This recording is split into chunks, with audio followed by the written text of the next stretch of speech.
Builders, did someone ever ask you to make a secret lair for them?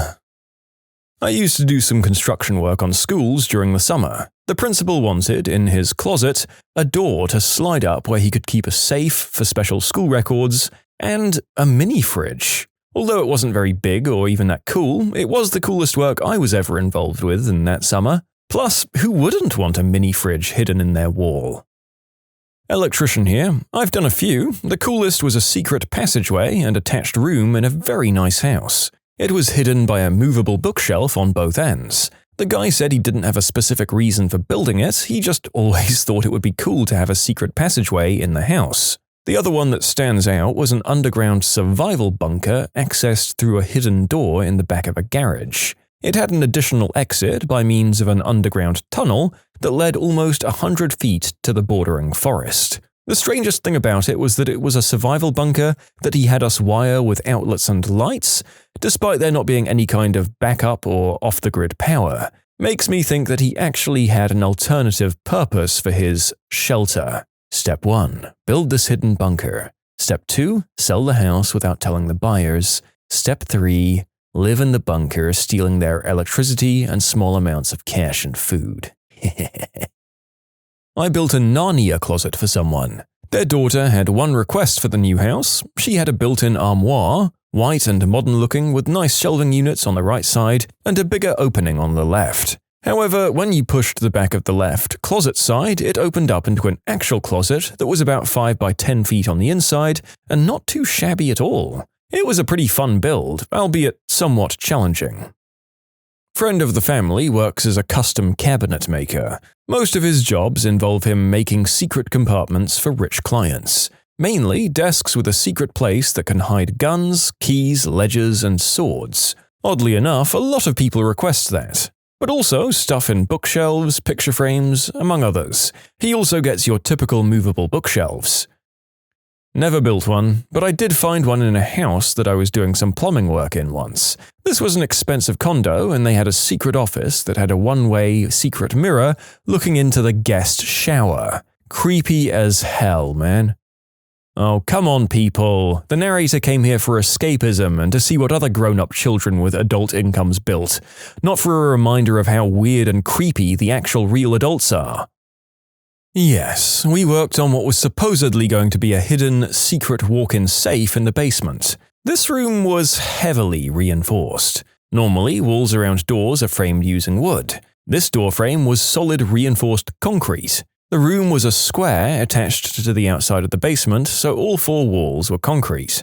We poured concrete above it, so the ceiling was concrete. Very unusual. We also poured the floor. So, it was 6 sides made of concrete. Since it was attached to the outside, there was no sign that it existed from the inside. No ventilation, no wiring from what I saw. I never saw the finished product, but the owner was keeping it a secret and wouldn't explain much about it. So another contractor finished it off.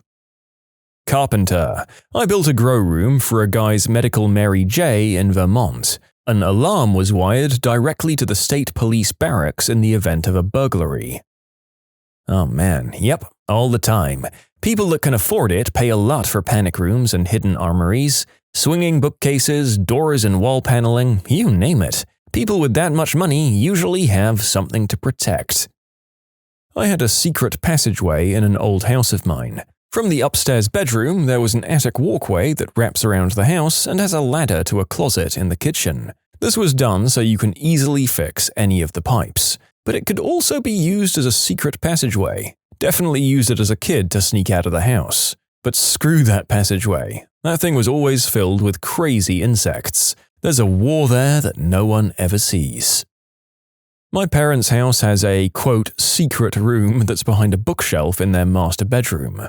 The reason it's put in quotations is because this hidden room is wall-to-wall open window. So basically, you could hide from someone inside of the house, but if they happened to walk around outside, you would appear to be in a normal room. My dad is a doctor and does a lot of construction at home on his free time. This one time, he was moving a wall, making one room smaller and another bigger. He was putting an entire wall bookshelf kind of thing in the smaller room, and just to mess with future homeowners, he snatched one of those plastic skeletons from his job and hid it in the space between the bookshelf and the wall. I expect headlines sometime in the future. I convinced my brother to add a secret door from one closet to the other closet between his daughter's rooms when we were building his house.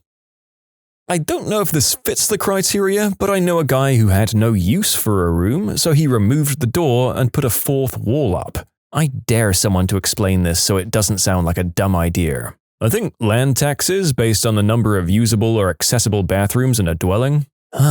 Step 1. Build a quick fake wall. Step 2. Get taxes reassessed. Step 3. Profit. Step 4. Tear down the wall again. I was a draftsman for a while. 2 super wealthy Chinese parents were building all 3 of their children's houses on their massive property. I was asked to design the ironing room for the eldest daughter. She genuinely liked doing ironing and laundry.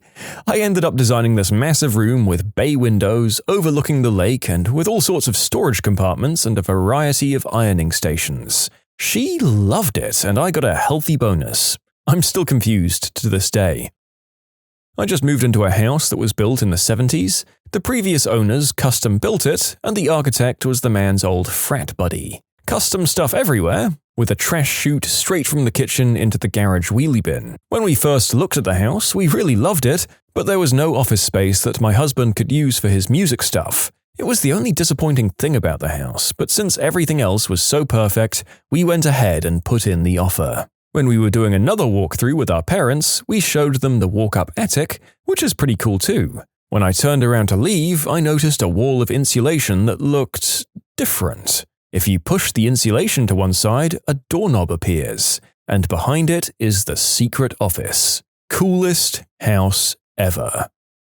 I worked for a very wealthy man, and he had hidden rooms and sliding bookcases. When he would need comm equipment in these areas, we'd gain access. Some were built around wiring channels, and we'd find them because the dimensions of the room didn't fit. We'd have to tell his assistant and let her know that we knew, so she could let him know we knew and needed to get access. He had a hidden pistol range, a few safe rooms, and a pretty epic armory tucked away into the 3 properties I had access to. All of the work was top-notch, and unless you knew they were there, it was very difficult to find them.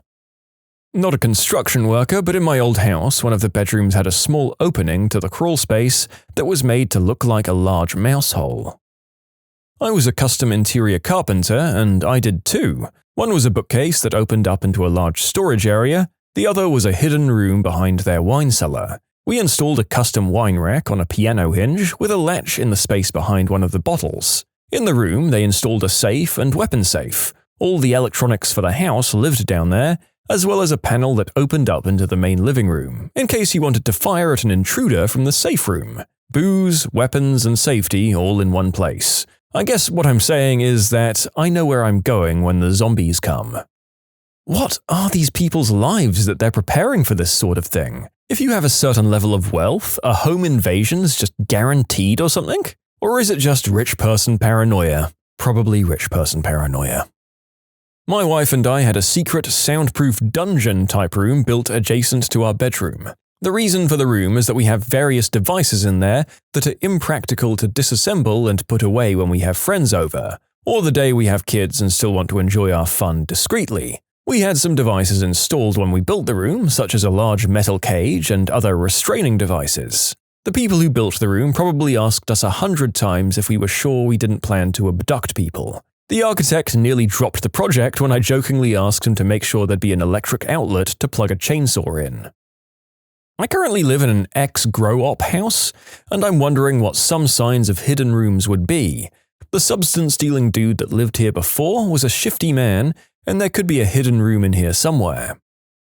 I'm a pool builder, and we were asked to build a hidden pool room for the equipment and other random things, and we had stonemasons turn the whole underneath of the house into a secret room and blended the door into the wall. To open the door, you needed to push a stone, and the door opened automatically. I don't work in construction, but I've always loved building things, and when I was a junior in high school, I decided to remodel the basement I was living in. I intended on building a secret room behind a bookcase because I thought they were cool. It would have been the size of a small closet. However, I got more caught up with more of the actual building process. My basement flooded sometimes, so I tried to figure out a way to make it less of a problem.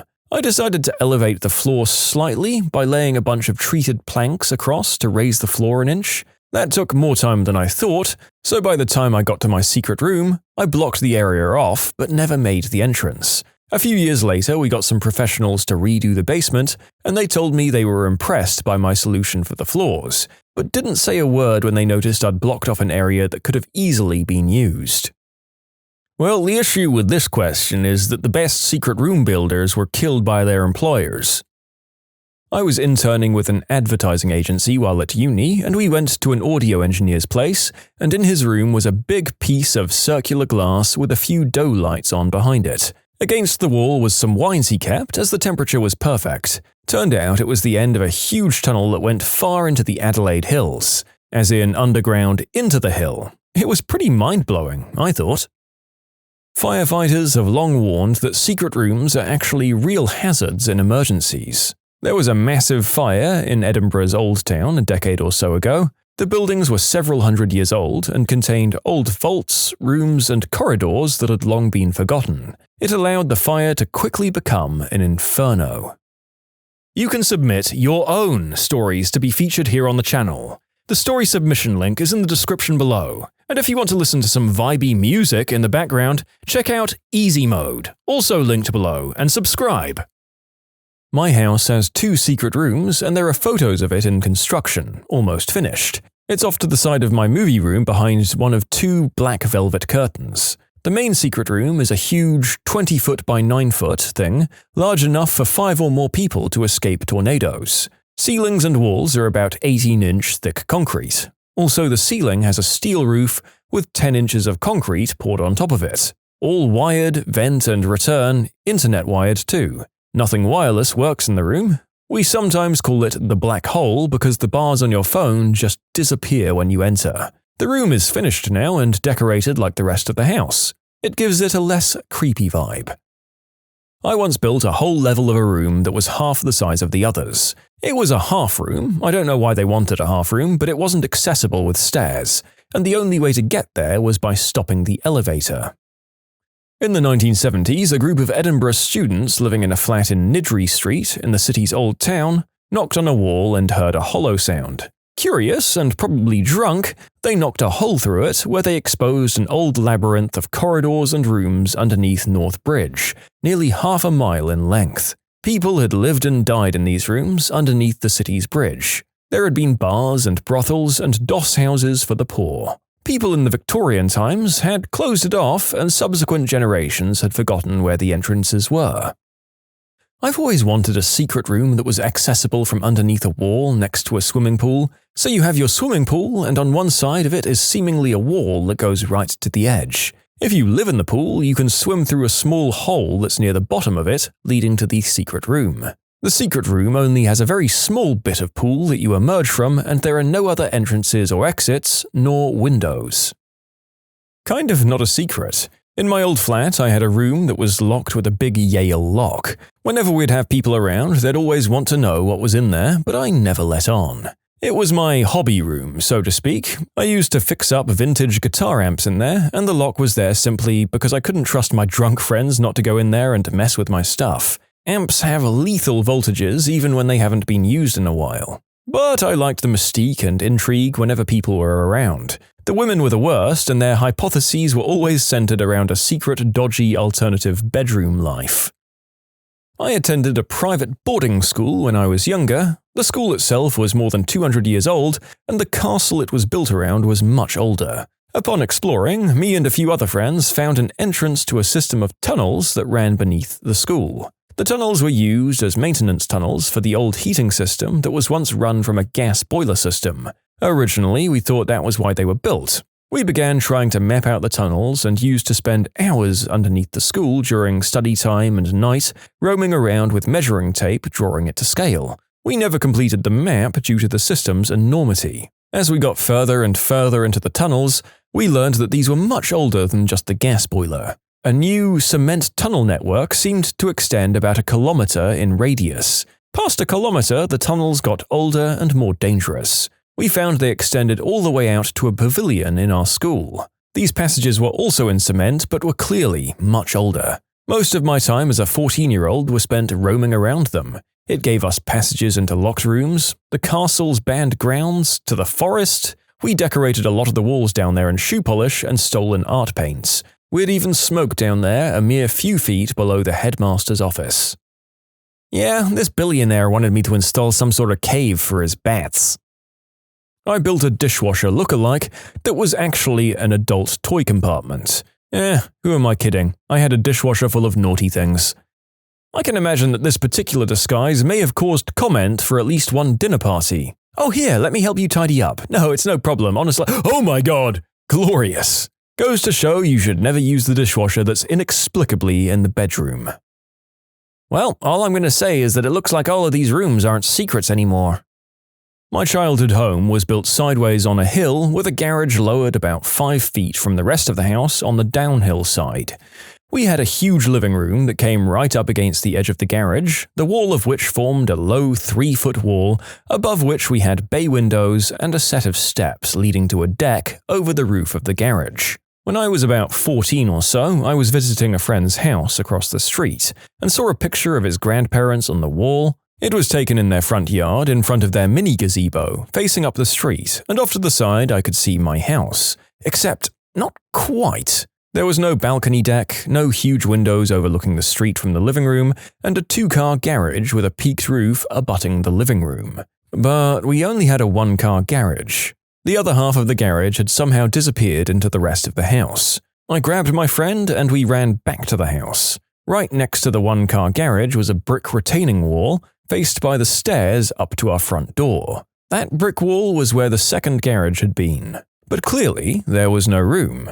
It was only about 5 feet high and the living room extended into that space. Still, we bet that it hadn't been filled in. And I vaguely remembered from years ago as a child that there was some sort of storage space into the garage. So we went exploring, and behind some shelves in the back, we found a loose piece of plywood sitting in a groove. We slid it sideways and saw that, yes, the concrete garage floor continued off into the darkness. So we grabbed some flashlights, squeezed in, and found a tiny little disappointing space containing a bunch of wiring panels, circuit breakers, pipes, boxes of junk parts, and spare insulation rolls. It was as long as the other garage was wide, but only about 4 feet wide with a concrete wall on the side facing the front of the house, and short. A bit less than 5 feet, the living room floor was clearly the roof of this cropped-off part of the garage.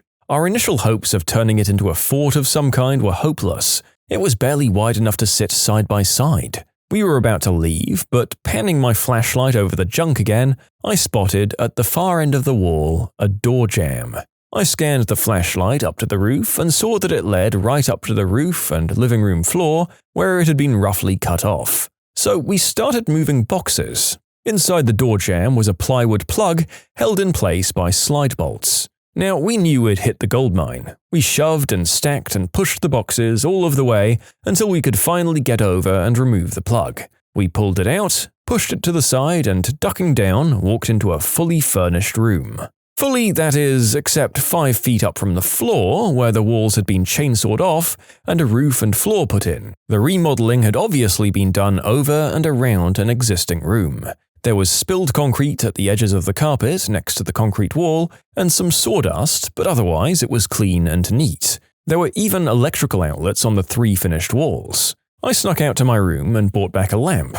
We plugged it into the interior wall near the door, and nothing. We then tried the interior wall facing the garage, and success! The plug was a little bit wiggly and kept falling out, but the outlet in the far back, the front of the house behind what was now a brick retaining wall, worked perfectly. So now we had a room, secret just to ourselves. Still, it was a little weird that it was fully finished, but we eventually figured out that there had probably been 2 stages of remodeling. Someone had turned half the garage into a den first, and then later someone had extended the living room over and through it. But with the lamp on, we realized that things were a little more complicated than that. A rough ladder of 2x4s led up to the ceiling in the corner, and what had looked like finished walls along the garage side were actually floor-to-ceiling cabinets built to fit the space, not chainsawed-off interior walls like in the sidewall. We found canned goods, An old electric heater, light bulbs, which we later found fitted into 2 sockets, one at each end of the room, but only one of which worked, an electric hot plate, toaster, utensils, old plates and cups, and most interestingly to us, an assortment of liquor and old adult magazines. We, paused our investigation for a bit after finding those. Everything down there was a good 20 years or so old, but we'd only moved into the place when I was 6 or so. So we checked out the ladder. It led to a trapdoor of some kind, but we couldn't move it at all. Later, I checked the living room and saw that at some point the new floor must have been put in over the top. So, though someone at some point had used it as a lair, den, panic room, bomb shelter, who knows? All we knew is that at some point someone, knowingly or not, sealed off the living room entrance and left us a treasure trove. So we started using it as our secret fort. We snuck in some old beanbag chairs, the only thing that we could squeeze behind the garage shelves, some sleeping bags, pillows, salvaged couch cushions, comics, and probably tons of other toys and knickknacks that I've forgotten. The secret lasted until the next school year. Though sworn to secrecy, my friend couldn't help but brag that we had a secret fort, and one day brought over 2 other kids to show it to. I relented because one of the kids was cool and yeah, I kind of wanted to show off. Neither of those 2 kids could keep a secret though, and one day when a group of kids were over, my mum came home early and heard a commotion of loud children, coming not from upstairs at the other end of the house, but from below her feet. She found the place almost immediately, but swore she had known nothing about it. She kicked us out and closed it off, and told me it was off limits until she could talk to my dad about it. In short, when I was 14, I found a hidden partial room in my house, and my dad let me use it as my private fort. When I was 16, I lost my virginity in it, and it was the first place I also got drunk. Have you ever witnessed a bride or groom say, "I do not," at a wedding? While working in the wedding industry for over 17 years, we've hosted on average 140 weddings per year. 10 plus years ago, we had a wedding and the groom and his groomsmen arrived, taking pictures, joking around, guests all arrived, took their seats, and about 5 minutes before the wedding was supposed to start, the bride's limo pulled up to the chapel. The bride's father got out, walked inside the chapel, walked to the microphone and stated the wedding was called off. His daughter would not be getting married today. He directed myself and my staff to still feed and liquor up all the guests since he'd already paid for all 170 people and got back into the limo and left. I never heard what the reason was, but that was by far the most awkward event I ever managed.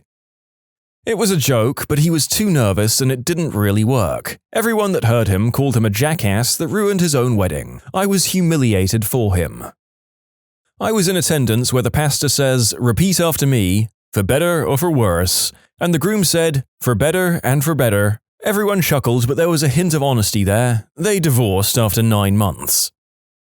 I had a friend who decided to have a whole staged scene at this moment, with a mini soap opera playing out in the middle of the wedding. A mutual friend who was pregnant stood up and said that the baby was the groom's, and her husband flipped out. All the wedding party had scripted lines like, "Shut up, Susan, you know you lost your chance with him after the disappearance of your mysterious twin sister." The bride and groom were all in on it. It took the rest of the people only a few lines to realize that this was a joke. Fun was had by all, until about 3 months later when the soap opera actually happened and she cheated on him with his friend. Groom said, "I don't." Awkward silence and then, "Ha, it was a joke," followed by a longer, more awkward silence. "Pranked ya." Yes, at my cousin's wedding. The bride suddenly backed out at the last second. The wedding was abruptly cancelled and we, the family of the groom, all went to a restaurant instead. The bride was kind of a B-word who was abusive towards my cousin and extorts him for his money, so we were all relieved that this happened. I guess bullet dodged, I suppose? Shame about the literal tens of thousands of dollars they'd probably spent up to that point, but what can you do? One of the times my father went to the altar after my mum had divorced him. He was what you'd call a serial groom. In any event, the wedding was being hosted at someone's house and they got in front of the minister and decided not to get married. But they were both drunks and there was a lot of booze stocked up and why let it all go to waste? So they decided to get crap show drunk and have a party. I don't remember her name as it would have been his 5th marriage at the time. He eventually hit marriage number 5, walked away from an engagement one more time and was engaged yet again when he died. Not exactly that, but an acquaintance of mine was getting married.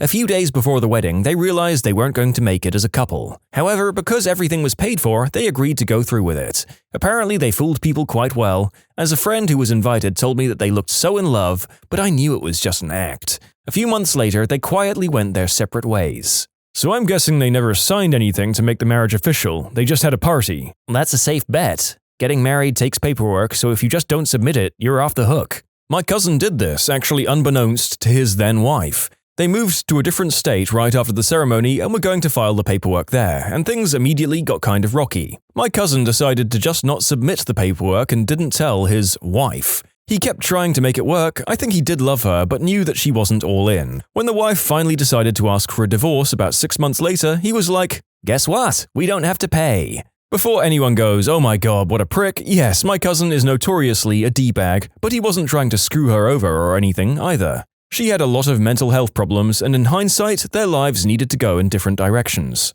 My cousin paid for her to resettle back home and finish her college degree while he did his own thing.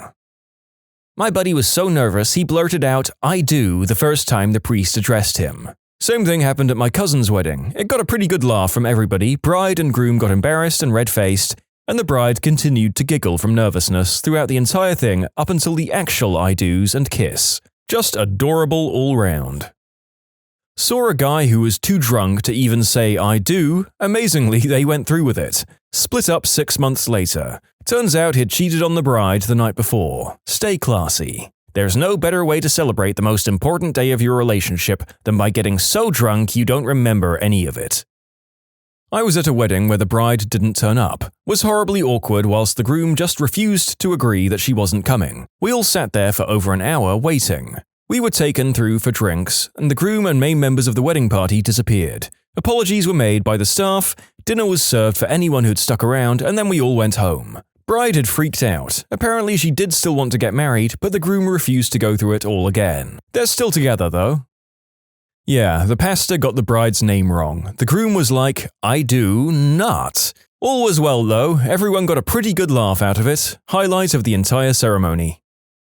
I know a wedding manager and he only witnessed it once, but the groom meant it as a joke. He had some sort of bet going. The bride got mad and ran out of church. I just picture this annoying 90s groom. "I do not." Then grinning and looking around for approval. It's pretty much Ace Ventura doing this in my mind. "Dude, it was a joke, come back!" Here in the Netherlands, if you say no, or maybe, or anything else that's not clearly an affirmation, even if it's clearly meant as a joke, the wedding is off, and the person leading the ceremony is legally obligated to leave the premise to make sure the wedding cannot be legally completed. This is to prevent forced marriages. All the bride or the groom has to do to make sure they're not getting married is to say no briefly. Nobody can force the marriage to continue after that. So in the Netherlands, the guy would have ruined the entire day and thus deserved all of the crap the bride could give him.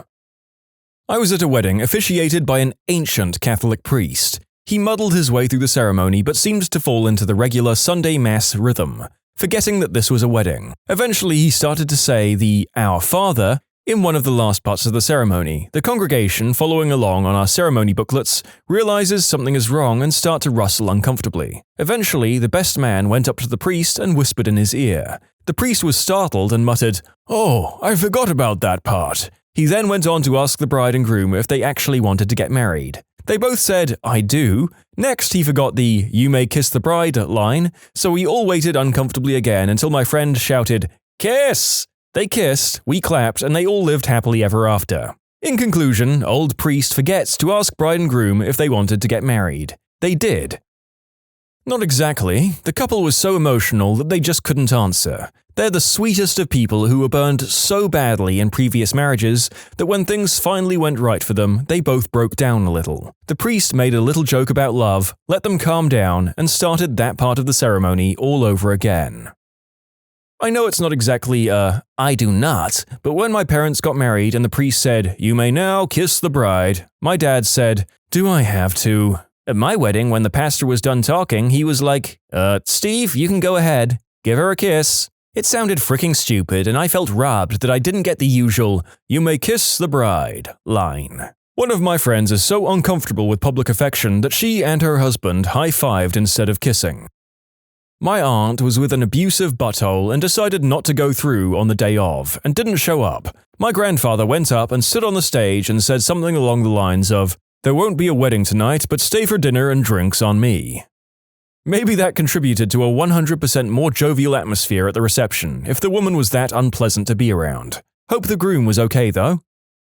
Not my story, but I heard about a friend of my ex-girlfriend getting married about 3 days before the wedding. The girl her fiancé was cheating on her with showed up at her door. She was crying hysterically and said, "I can't let you marry him. He's been cheating on you for 2 years. Please don't marry him." But it got colder from there. The girl went through with everything until it was time for the vows, and when it was her turn to say "I do," she clasped her hands and said, "I do not." Everyone kind of uncomfortably chuckled, going, "I wonder if they rehearsed this." When she goes, "I do not marry the man who has lied to my face for 2 years.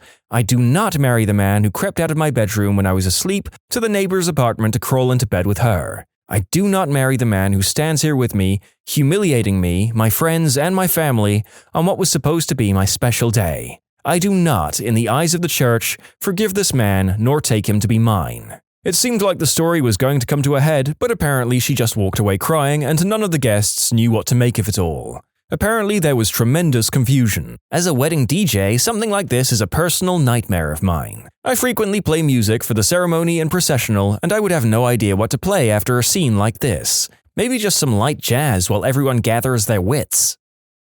Yes, my own sister did this at her wedding. She was marrying this guy basically just for his money, and she apparently found out his business was failing, and he was no longer a millionaire a few weeks before the ceremony. She wanted to embarrass him, so she did not call it off right away and dropped the bomb at the last second. Sounds like she's an awful human being. She is. Tell her I hate her. Thanks. You can submit your own stories to be featured here on the channel. The story submission link is in the description below. And if you want to listen to some vibey music in the background, check out easymode, also linked below, and subscribe. Not even close to the same, but at my wedding I spaced out while the officiant was talking. When it got time for "I do," I was just staring blankly out the window. My now wife got my attention, and I had to ask what was going on. I said, "I do. We didn't practice that part, sorry." This is adorable. My best friend got married recently, and the groom was staring out the window while the officiant was talking, and suddenly made a really shocked and scared face, and started to look panicked, and clearly wasn't listening. I was really concerned, but the rest of the ceremony went fine, and it turns out he realized in that moment he had forgotten a piece of the paper he needed during the ceremony. From this, we can discover grooms, and men in relationships generally, could benefit from discreetly well-placed teleprompters. Now there is a business model. I've been at a wedding where the bride basically said, "No, I don't submit to my husband." They had to ask the officiant not to use any of that language when exchanging vows. He obviously didn't listen, and she just crossed her arms and said, "No, I do not," when that part of the vows came about. They still got married, and as far as I know, they live happily together. That whole wedding weekend was a circus from beginning to end. I knew a guy here in Pittsburgh whose bride just didn't show up. He decided to go around and invite some local homeless folks to feed them with the catering he'd paid for. He's a fairly wealthy dude, so I'm sure the food was no fire hall special either. Crappy thing, but a hell of a guy.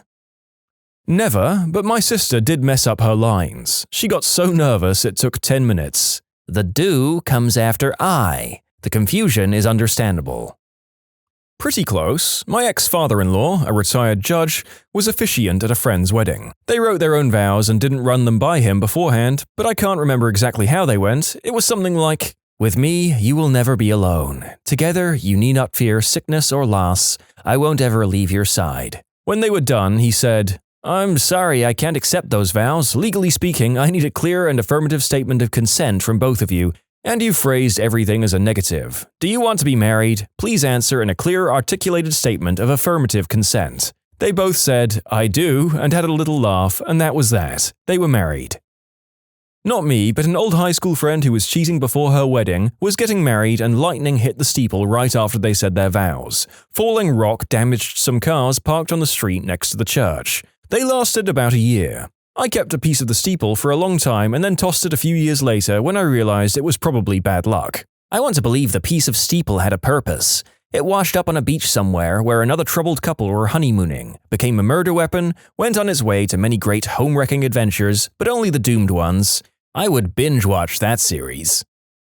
Yes, but it was purely a mistake. But before the bride could process what she had said, the man passed out and hit his head on a church pew, splitting it wide open. The wedding was stopped and his head was sewn up after it was revealed that the bride indeed made a mistake. Needless to say, the groom was on pain meds and hitting the alcohol did not help. It was all a big laugh afterwards, same couple still married. 15 to 20 years now.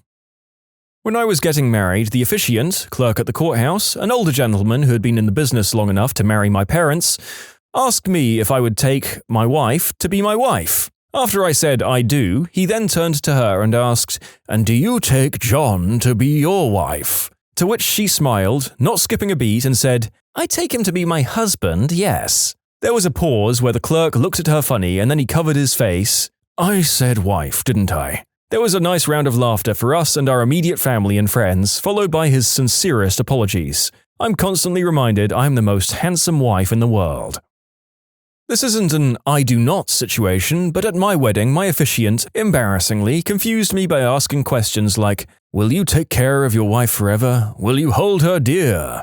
Will you support her?" Typical wedding questions? So I looked at my wife and said, "I will." I immediately realized my mistake and stammered out, "I do." I felt like an idiot, but hey, my wife gave me her right hand instead of her left for the wedding ring, so it all balanced out. I don't know if this was horrifically awkward from an audience perspective or a wedding full of cute rom-com-esque mistakes. I think it could have seemed either way. I seriously felt like saying it, but I didn't have the cojones. Fights started in the honeymoon and marriage lasted 1.3 years. If you feel like saying it on your wedding day, do it. It's so much easier than navigating a divorce. No, but almost. I made a Princess Bride reference when we were sitting down with our officiant for the first time. We chuckled and he never mentioned it again. Until the wedding day, he did the whole bit. "Marriage is what brings us together today," and so on. The whole speech. My family was cracking up, but neither she nor her family have ever seen the movie. Honestly, I thought I was going to go to bed drunk and single that night. My now husband started fidgeting during the sermonettes leading up to the exchanging of the vows. The minister asked if we were ready to exchange them, and he said, "Not yet." They didn't capture my reaction, nor did they get my daughters holding back my, in full dress blues, marine son. He leaned towards the minister and said he forgot the rings in the car. His son, who was taping the wedding, ran out and got them. My father-in-law yelled out, "He didn't get that from me." Afterwards, the minister and the wedding planner said that it had never happened before. Neither one asked my husband beforehand because he seemed so calm. Not at the wedding, but at the rehearsal dinner the night before. Bride and groom's mother got into a fight out in the front of the restaurant. The groom said, "I'm not marrying you until you apologize to my family and promise you'll fix this." The bride refused, groom called off the marriage. Bride decided to still have the reception and slept with the groom's roommate. Come to find out later she was only marrying him for his parents' money. Safe to say the groom dodged a bullet. This comes from a fellow I know who photographed weddings. The groom, at the reception after the wedding ceremony, giving his groom's speech to a packed reception hall, thanks the best man for sleeping with his wife the night before and walks out. I was in a wedding party that got super close to derailing. We coordinated a meet-up before the ceremony for wedding pictures near some train tracks in an unfamiliar city. The groom didn't do the best job of communicating to the bride the actual location, causing the bride's side to be late. This sent the bride into a fit of rage, saying such colourful phrases as, "You always do this, I hate you," to, "I'm calling off the fricking wedding." This made for an incredibly awkward first look, mind you. While the bride was screaming bloody murder, the groom was off in the distance with his head down and back turned to us. Within moments, I got a text from him stating that he'd just adjusted his fantasy football lineup and was good to go. Pictures commenced and the wedding went off with a few more major hitches, including the bride crying and almost backing out moments before the walk. They expect their first child soon. I did see a couple signing marriage papers at the municipal building in my county, and then he decided after she signed that he wasn't really interested in being married. They talked it out, he got water dumped on him, and we all got a show. No, but I've seen someone object when the priest asked, did anyone have a reason as to why the marriage shouldn't go forth, and it was my drunk, troublemaking cousin who professed her love for the groom. She got thrown out. I hope you were related to the bride. Not at the ceremony, but after the rehearsal dinner the night before, the bride saw the groom dancing with all her bridesmaids at the bar. Seemed like normal, fun, drunk stuff, but she flipped out and made a giant scene. Ended up sitting in the back seat of my car, my wife was in the wedding, bawling and refusing to talk to the groom. After like 30 seconds of people trying to talk sense into her, she told us to take her to her parents' house. We get there, take her inside, and leave. The next morning we find out the wedding is off. Apparently, the groom came over and she yelled at him, said she didn't love him, didn't want to go through with the wedding. The groom finally said, okay, fine. Then she turned it into, he called off the wedding, and became the victim. She ended up keeping the gigantic ring, going on the expensive honeymoon with a friend, while her parents had to eat the cost of the ceremony and reception because it was too late to cancel. Rumors were it was around $50K. That afternoon, they brought around pieces of the wedding cake to everyone so it wouldn't go to waste. Our read on it was the bride never wanted to go through with it and this was her way out. I knew none of these people, so for me it was like watching a Jerry Springer episode. Me and another guy who no one knew just sat back and watched it all unfold, going, this is awesome. The worst/best I've seen in person was a bride saying, I need a minute, leaving and then coming back a minute later to say I do. I was thoroughly confused, but it turns out she had been engaged before, and that man had died in a violent accident, and some memories came flooding back. My husband said, do I have to, when he was asked to say his vows. The judge said, do it or you aren't getting married today. He did it. My husband thinks he's funny. He's not. During the rehearsal dinner, I said, yabba dabba doo. I was at a destination wedding where the bride called it off the night before. It was an awkward vacation for the two families for the rest of the week. One of the resort guests, not related to the wedding, wrote about it in their TripAdvisor review. I used to be a bartender and once had a rehearsal dinner where the groom found out that his younger brother, also a groomsman, had lost his virginity to the bride-to-be. The details of when the act had happened never made it to me, and despite my best detective work, I was never able to figure out whether or not the wedding actually went through. In my 16 years as a wedding photographer, I never had a I don't moment, but I did see many grooms and brides show up extremely late and very drunk. I had a lesbian couple break up on their honeymoon because one of them fooled around with the masseuse, and I had two couples break up the day before the wedding for cheating, and one bride that stumbled down the aisle after taking 3 Xanax with champagne. There are so many more. Oh, the stories I could tell. What's the worst case of helicopter parents that you've ever seen? I had a friend in middle or high school who was a Chinese girl adopted by an old white couple who were super weird and overprotective. Some of the things I remember about her parents: Mum volunteered at whatever school we were at and would sit with us at lunch to make sure her daughter was eating. They drove a minivan and made her sit in a car seat in the very back row until like freshman year of high school. Anytime someone praised them for raising such a good daughter, they would laugh and say, "She's not our daughter, she's adopted." They wouldn't let her ride the school bus, join any clubs, or hang out with anyone after school. When she got her driver's license, the dad brought light sticks, like air traffic controller sticks.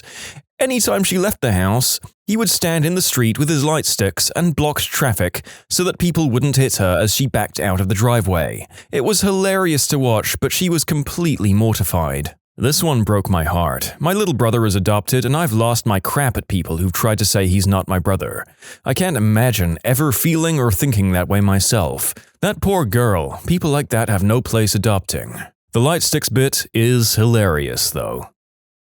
I had a friend growing up whose mother was very protective. The father, not so much, but she was so bad that my parents called her Mama Hawk. I invited him to my 10th birthday party, which was at a laser tag place. His mum came, which was fine, but then while we were playing laser tag, she stood with him the whole time. Didn't play, just stayed by him. Really? What was she protecting him from? He turned out surprisingly normal and now lives 1,000+ miles away from her. I'm not sure how she deals with that. She probably thanks her lucky stars every night that he grew up a fine, well-adjusted young man living on his own, all because she boldly protected him from those deadly, deadly lasers.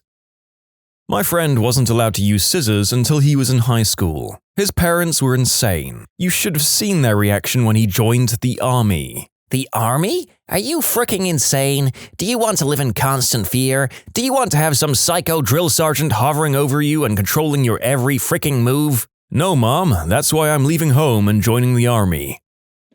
I can imagine that there aren't many harsher forms of rebellion for a child of helicopter parents than leaving to an organization where you're both placed in harm's way and often completely cut off from contact. Hopefully that kid established some boundaries afterwards.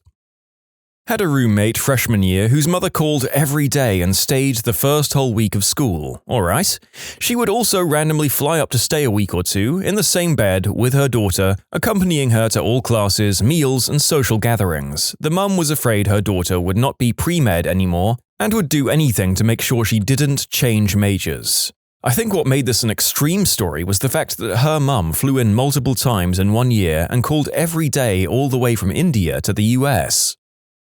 I work at a university. We had a parent get worried because he had not contacted her in a while and wasn't taking her calls. We tracked him down and it turned out he was just ignoring her because she called multiple times a day and was driving him crazy. I was a resident assistant in college and received a call at 3 in the morning to do a wellness check on a resident. We lived in the townhouses and it was winter, so I had to bundle up and started trudging through the snow. I'm 3/4 of the way there when I get another call canceling the wellness check. The kid's mom was worried that he wasn't answering her calls. Turns out he was asleep at 3 in the morning.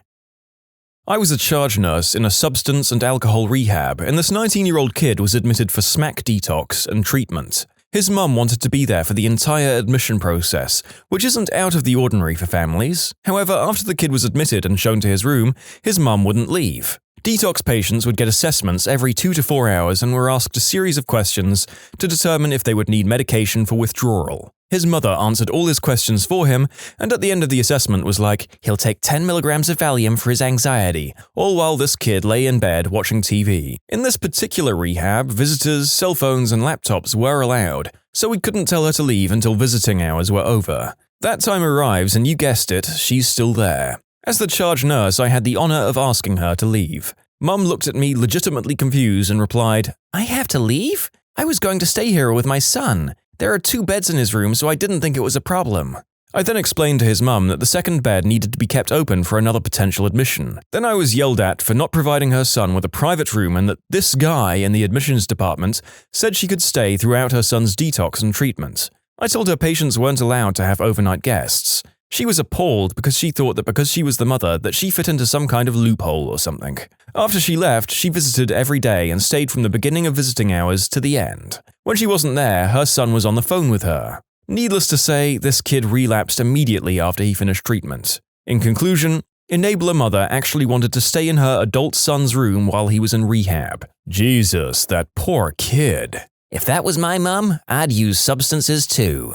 This makes me feel sad. She probably just wanted her son to get better. I mean, she was going about it in an insane way, but I don't even know what I would do if my son was in that situation. Newly enrolled freshman in college, and the poor kid's mum would come to the school and walk with him through the cafeteria line, picking out what she thought he should be eating. She did this for all 3 meals. Poor guy was so embarrassed. Freshman move-in day 1, I hung out, ate, roamed around, went to a soccer game, and went home. 3 days later, my daughter calls me. "Oh my God, Mom, there are still parents here." She was horrified. I was too. My mum once got a job application for me, filled it out, signed it, submitted it, got it back, emailed them confirming that I'd take it, then she told me she'd picked up the application for me. So that. She's done far more embarrassing and helicoptery things, but I don't want anyone recognizing me, so that's all for now. I actually forgot about a worse case than this while writing. A girl that was a year below me in high school ended up going to the same community college as me. Her mum sits outside of all her classes listening in. She also makes her daughter dress the same as her and wear the same hairstyle. Her daughter is legitimately brainwashed. She doesn't have any friends because everyone is too creeped out by the situation, and her mother probably wouldn't allow it anyways. I wish I could help her somehow, but there isn't really a CPS for young adults who are brainwashed. I find it amusing that the term in English is helicopter parents. I guess it's about how they hover over you. In Sweden, we call it curling parents, as in the sport curling. It's a reference to the players with the brooms who sweep the way for the curling rock. In this analogy, the child is the curling rock and the parents are sweeping the path for them through life. We refer to the ones who remove all obstacles for their kids as snowplow parents. Usually, snowplow and helicopters are one and the same, but not always.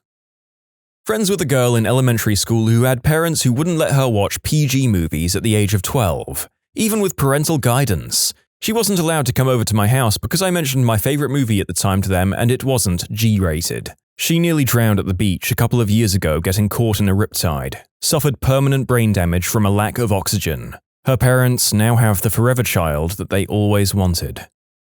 I worked with a mother who didn't want her adult son with autism to ride the bus because she was afraid that child predators might get him. Like, lady, there are valid reasons to be concerned about your 21-year-old son riding the bus, but those guys aren't one of them. I had a father question everything about my lesson planning and teaching methods during a parent-teacher meeting. I was well prepared and I fielded his questions very well. After asking probably 50 questions, he looks around the classroom with a big smirk and says, "Sorry to ask so many questions. I'm what you call a helicopter parent." In response, I told him I was more than happy to give him weekly updates about his son, as well as spending my office hours to sit down with him to help further. His response? "Oh, I'm much too busy for that." Worst helicopter parent ever. I had a father who worked as an administrator at another school who would constantly send me emails questioning my teaching methods. His son was in my class. He was friends with my evaluating principal, so I was concerned that my job might be at risk and started responding with, "I'm not comfortable discussing this via email, but I would be happy to meet with you." Of course, he was always too busy to meet with me in person. Shortly after this, he accompanied me on a field trip, but said nothing about his concerns and didn't speak to me at all. He was on his cell phone the whole trip. The next year, he was arrested for inappropriate behavior with young teenage boys, and my evaluating principal had resigned. Yuck. I don't think this is in the same category as the other parent copters, but I should have figured that there would be at least one whose absurdity transgressed the line into straight-up creepiness. Probably an acquaintance of mine. This guy, quote, knows that his son is going to be a great NFL quarterback. The kid turned 10 recently and is a decent player, but his father has him work with different trainers and spend hours each day practicing. He takes vitamins, has a special diet, and isn't allowed to play other sports because his dad wants him to focus completely on football and doesn't want him to risk an injury playing another sport that would sideline him for football. He can't have sleepovers or do any normal kid things. I know for a fact that the kid has told his parent that he doesn't want to play anymore, but the dad doesn't care. He says that as a parent, he has to do what is best for his kid. My sons play sports too, and they don't always want to go to practice, so I understand making them stick with something they signed up for. My kids know that they have to finish out a season, but I'm perfectly fine if they don't want to sign up for the next one. I just don't understand why someone would continue to sign their kid up for something they clearly don't want to do. It's a situation that I can't see ending well, honestly. Living vicariously through your children, especially to this degree, is one of the most harmful things you can do to them. I hope this kid manages to break free. I really do.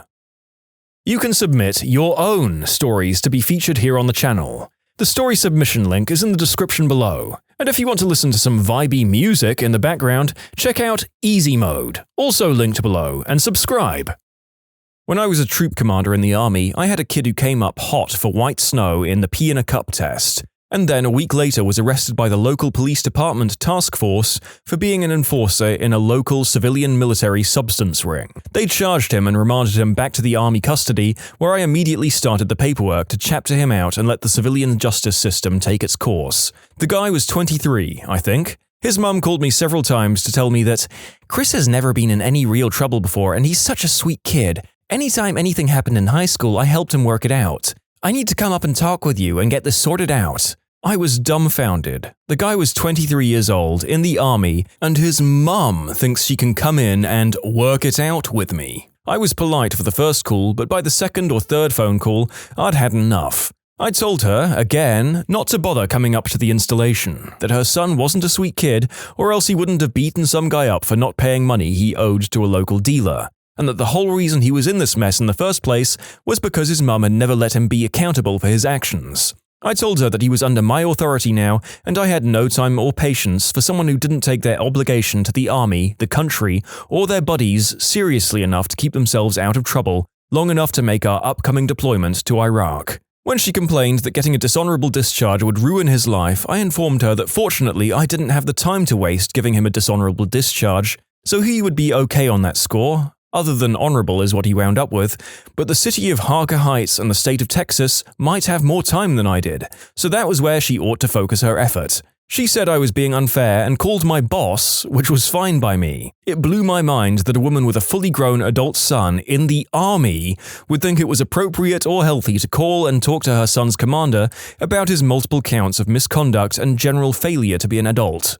But that, of course, is why he failed at being an adult in the first place. Teacher here. A friend of mine had a mum who came to lunch every day with her kid from kindergarten to, last I checked, 2nd grade. A little much, but the kicker is she used to spoon-feed him. This child had no issues, was completely capable of feeding himself, but she insisted on feeding him so she could monitor what he ate. A mother at a university parents' session explained how her son enjoyed reading before bed and would occasionally leave his light on. Being the considerate mother that she was, she didn't want to call to make sure he had turned his lights out, since that might wake him. She wanted to know if there was someone at the university that could check up on him every night. I love this. A lot of the others are over-the-top, blatant crazy, while this one is so wholesome and innocent, but also just so fricking unreasonable. It was me. I was 22 and had moved back from home a few months after my divorce, so I could save up enough money for an apartment. No credit, so it was $1,500 to move in. I went to visit an old friend 45 minutes away. She didn't use cell phones, so I told my mum I wouldn't be checking mine out of courtesy. But I would text when I got there and when I left. I got there, texted, and put my phone on silent. After a few hours, I got a bad feeling and checked my phone. My mum had checked the Find My Friends app, and it said I was in a drainage ditch. Funnily enough, it was right next to the restaurant we were eating at, because that app isn't always accurate, and said if I didn't call her, she'd call the police. I called her, and she had to hang up with the police to answer my call, because her adult daughter didn't answer the phone for a few hours after I'd warned her that I wouldn't. Had a really rich friend of a friend whose dad once picked him up in a helicopter. I run a huge book rental department for a good-sized university, 15,000 students. It's a beautiful program, 95% of our students' books are covered by one $85 fee. Anyway, I've seen some crazy stuff with parents. Honestly, there isn't enough space on Reddit for me to relay all the stories. My number one, however, is... It's move-in day, the worst day of the year, hundreds upon hundreds of students coming to get their books all at once. Most freshmen accompanied by their parents. This one lady marches up to the desk, pushing all other customers aside and dragging her mortified-looking son along by the hand. She then demands that I tell her how she get her son's books. I tell her the best way for your son to get his books is to use his class schedule and go find them himself, as he'll need to do this every semester moving forward. The aisles are alphabetical, and the courses arranged numerically once you find the right aisle. She tells me that she doesn't believe her son is capable of doing that. Now, at the time, I didn't expect to be staying as the manager of the department or employed by the university, so with nothing to lose, I said, "Then your son isn't capable of succeeding in college." And she lost it. Absolutely started flipping out, screaming that I called her son stupid. After her rage, I said, "I'm sorry, ma'am, but you're the one who suggested to me that your son is incapable of using the alphabet and numbers to perform a simple matching task. I was just going off the information you provided." She stared at me. "In other words, I'm pretty sure that you're the one who just called your son stupid when you told me that he's incapable of accomplishing a kindergarten-level skill." She throws another fit and then smashes the schedule into the kid's hand. He looks like he wants to die. She points off toward the shelves and tells him that she will be here if he needs her. Then she turns and glares at me with a "we'll see" look. I wish her a nice day and go back into my office and continue to observe the chaos of move-in day. Kid found his books in 5 minutes and tried to sneak out without her noticing. Sadly, her hover skill was greater than his sneak. She spotted him headed out the door and ran after him screaming his name.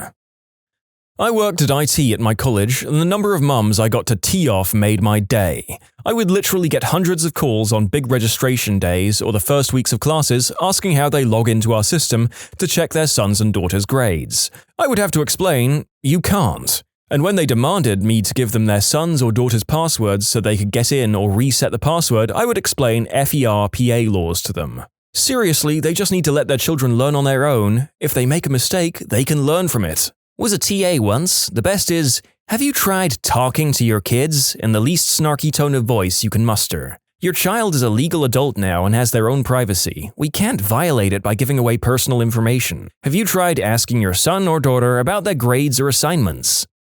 I mean, personally, I can't think that they would change their methods if they got as far as their children going to college without coming in on some sort of effective communication strategy, but you never know. Good on you, TA.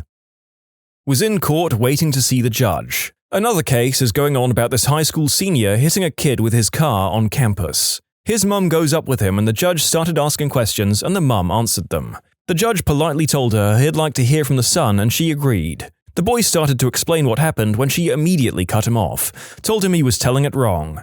She begins talking again, and the judge, visibly annoyed now, asks her if she was there. No, but I know what happened, she assured him. When the judge told her multiple witnesses claim that's not what happened, she called them liars who were just out to attack her boy. She continued to argue with everything the judge said, until he finally had enough of this woman interrupting him and had her removed.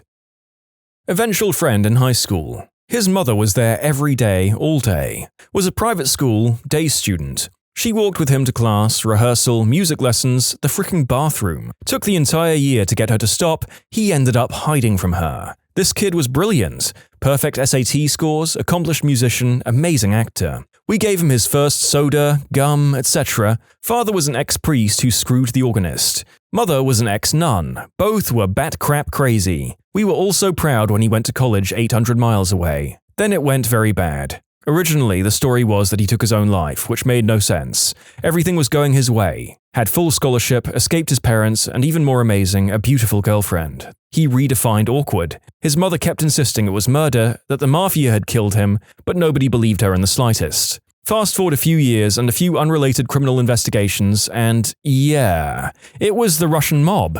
Apparently his girlfriend's father took a strong dislike to him when he said something unforgivable. Again, he redefined awkward, and had him killed. Well, that got dark fast. I think that's the first legitimate time I've heard someone actually get killed by the mob. I know, right? Been years and the absurdity hasn't waned.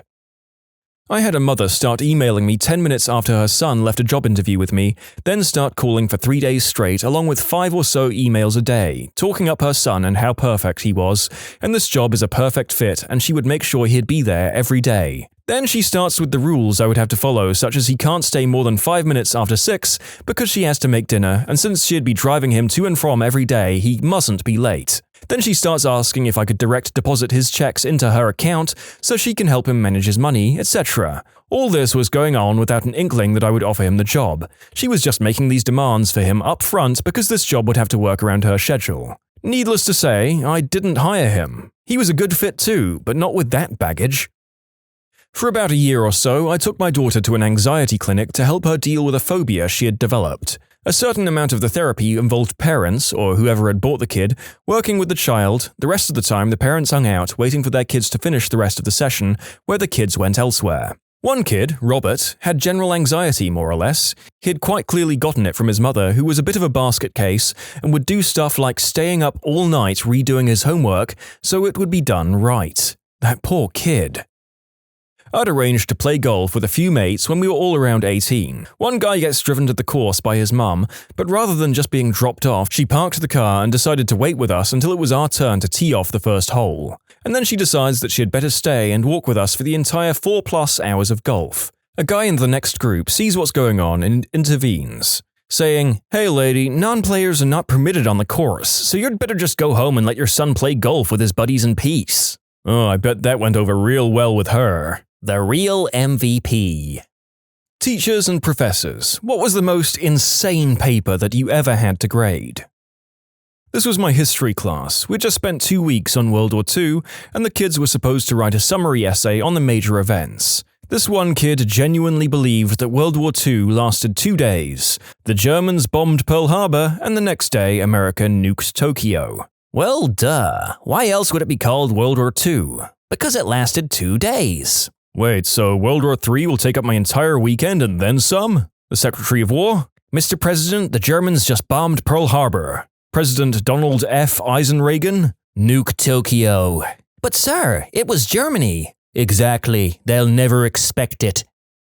I'm an English teacher, but this was when I was a TA for Latin American Studies class. The final paper was to be a research project about any Central American, South American, or Caribbean country of the student's choosing. The topic was open, just had to be about something in one of these countries. One student turns in her first draft, the whole thing is about the country of Madagascar. When we told her it didn't fit the requirements of the assignment, she accused us of being too scared of the part where she discusses graveyards in Madagascar. In my high school Spanish class, we had to do presentations on Spanish-speaking countries, so we could learn about their culture. Also in my class was a guy who was super obsessed with soccer, who after weeks of working on this project, gets up and gives a full presentation on Brazil. The second sentence out of his mouth was, "The national language is Portuguese," and he just gave a presentation on famous players.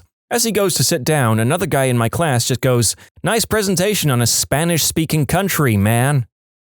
This was in my science class, year 8, so ages 12 through 13, fairly simple general science end-of-term test. The kid had clearly decided to heed the advice to attempt all questions as we didn't use negative marking, so for every answer he didn't know, he just wrote tubes. The best thing was that this included a question near the end of the paper that asked for a description of how blood was pumped around the body. I gave him half a mark. Well, maybe he vaguely remembered someone mentioning tubes and figured it must be relevant to at least one of the questions. It's sort of the equivalent of picking C for multiple choice. It's bound to be right some of the time.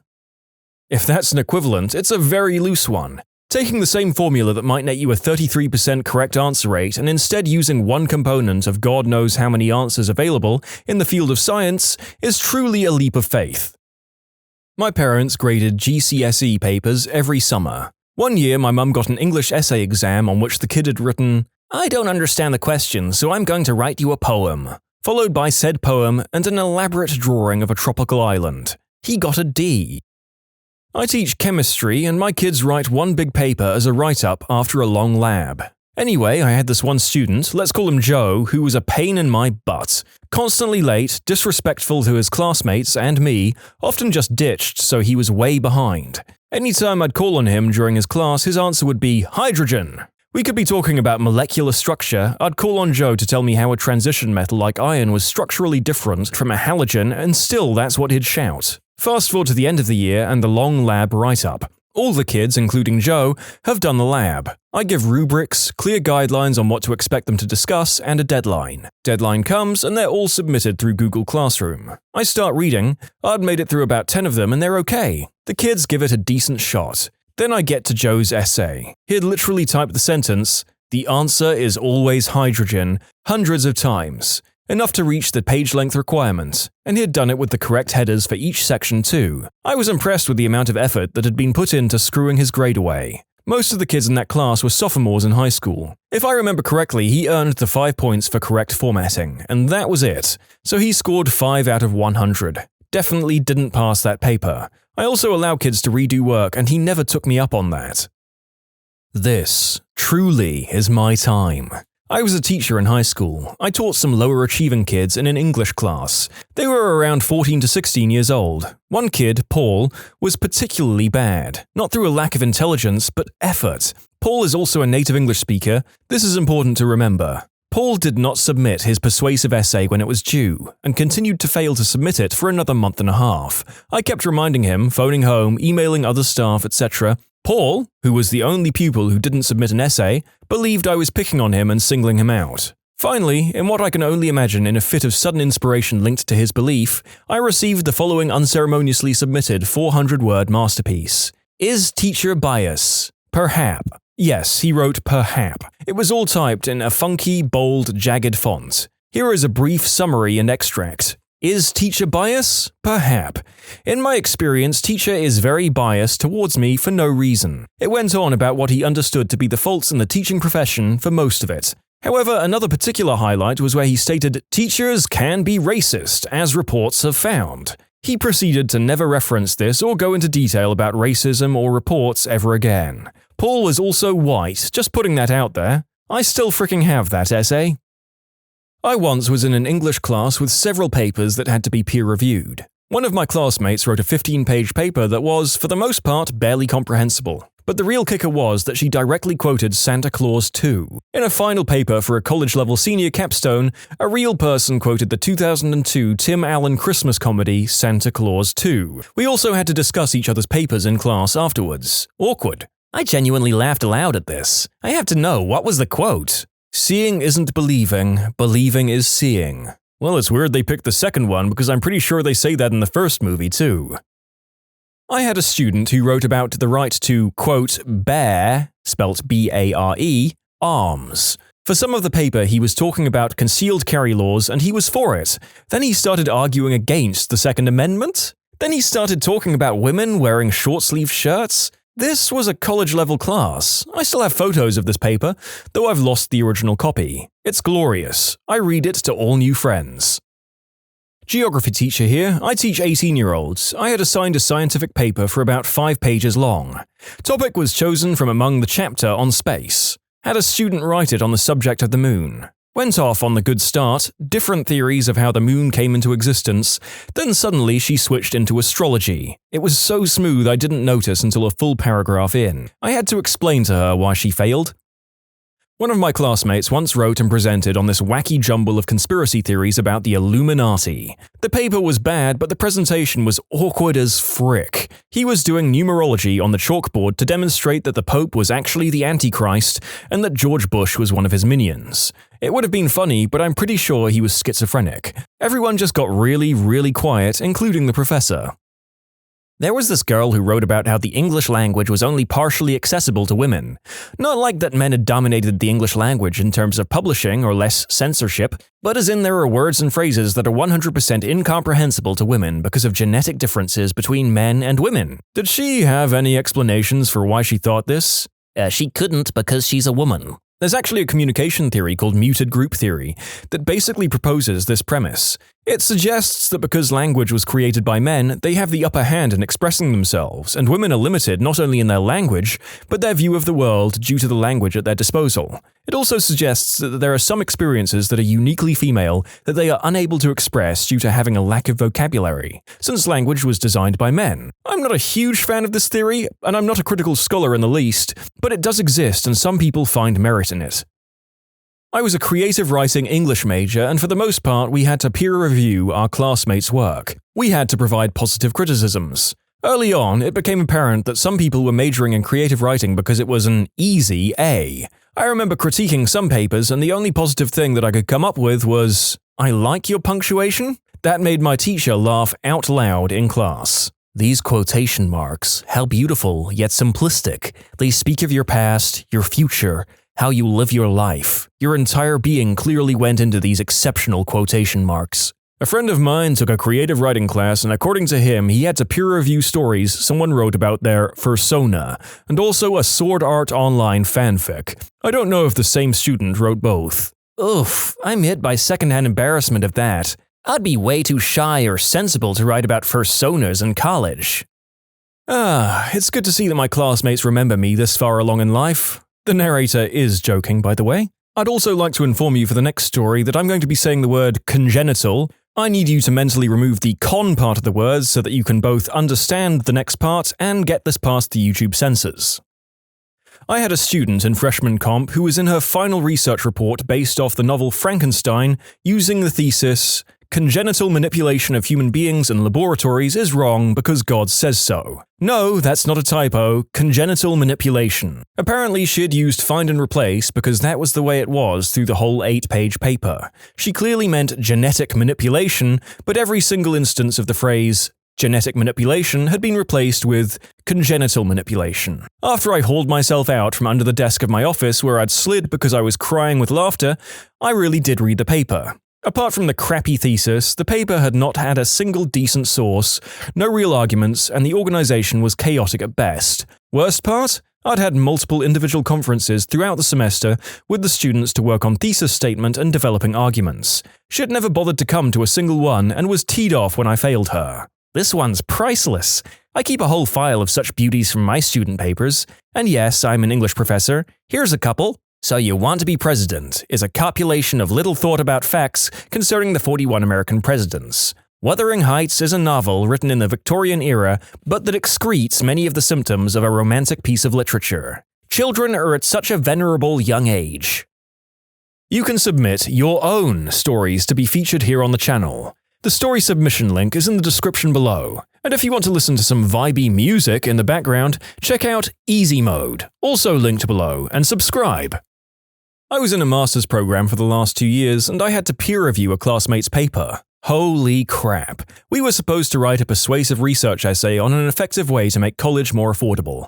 I was lucky enough to peer review a classmate and co-worker who already possessed not 1, but 2 master's degrees, and he was somehow on his way to a doctorate. I'm honestly still perplexed, trying to figure out how he got those other 2 degrees. Anyways, the paper was littered with grammatical errors. My favorite of those was when he started making up words and talked about the problem of student indebtedness. He probably meant indebtedness, but he used it incorrectly multiple times, so make what you will of that. He also referred to the student debt problem as an extra layer on students' frustration cake. Yep, this person was a veteran, and at one point in the paper he talked about the terror events of 9/11/11. I understand that's a single number typo, but also if you're going to state that as your reason for joining the military, at least proofread it like you care about what happened that day. The good part, however, was his actual argument. For some reason, he was arguing that college should be more affordable, but only for veterans. You know, like what the GI Bill does. He said that we could make this happen by simply cutting the salaries of professors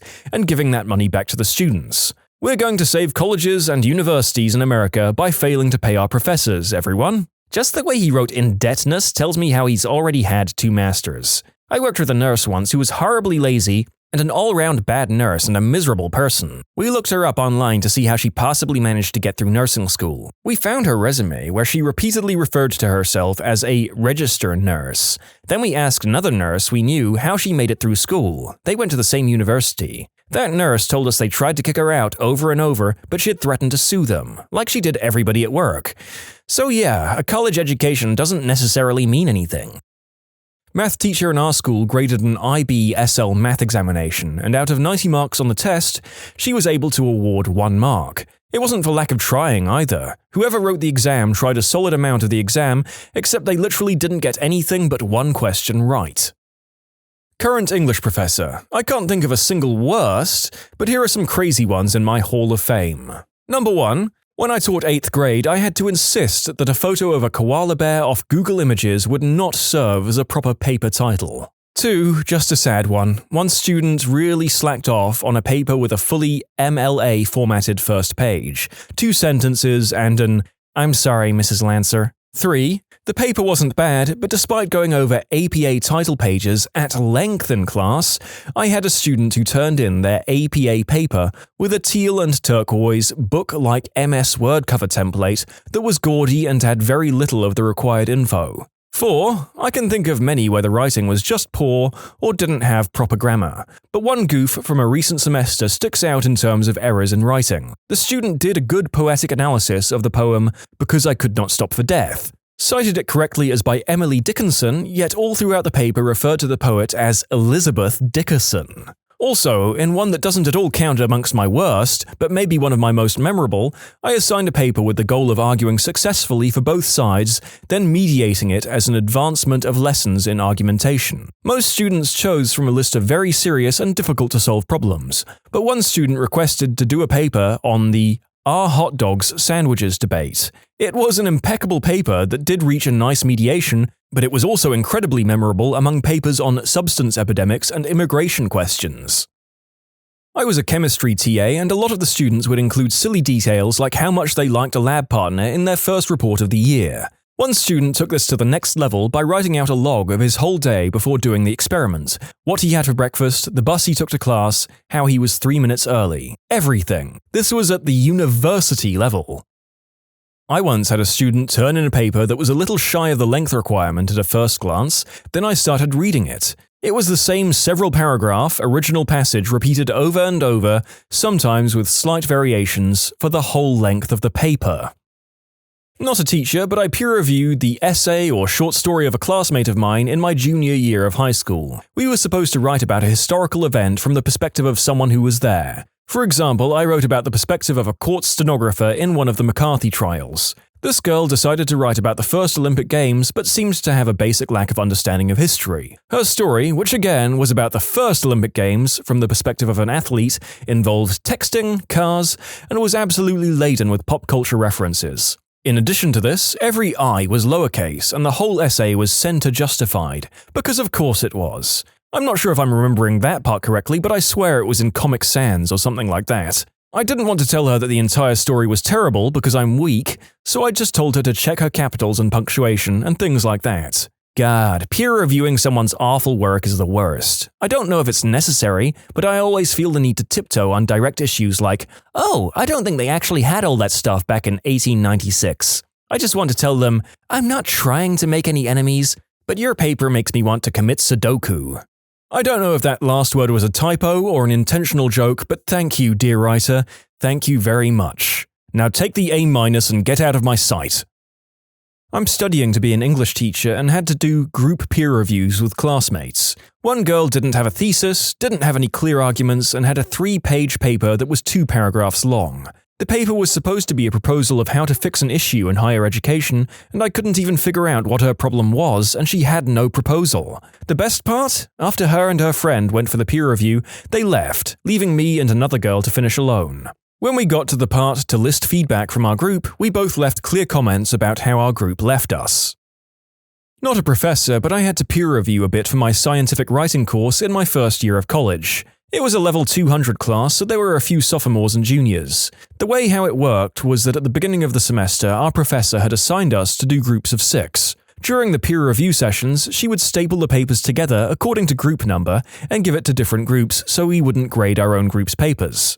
Around midterms, we had to write a mock proposal for a scientific field of our choice. Had to be at least 6 pages long with headings, abstracts, materials, hypothesis, etc. The one who wrote the best proposal got a Dunkin' Donuts gift card. I found one of the juniors' proposals and, oh my god. She only wrote 2 pages, had no discernible format, used a typewriter font, had no headings, and it was just her blabbering on about how herbal medicine helped her mental illness. There wasn't any real conclusion because from what I could tell, she didn't even have a hypothesis. There was so much wrong with the paper that I just moved on without writing anything. The real kicker is that she always promoted her self-published book on our class discussion board. I won the gift card, though.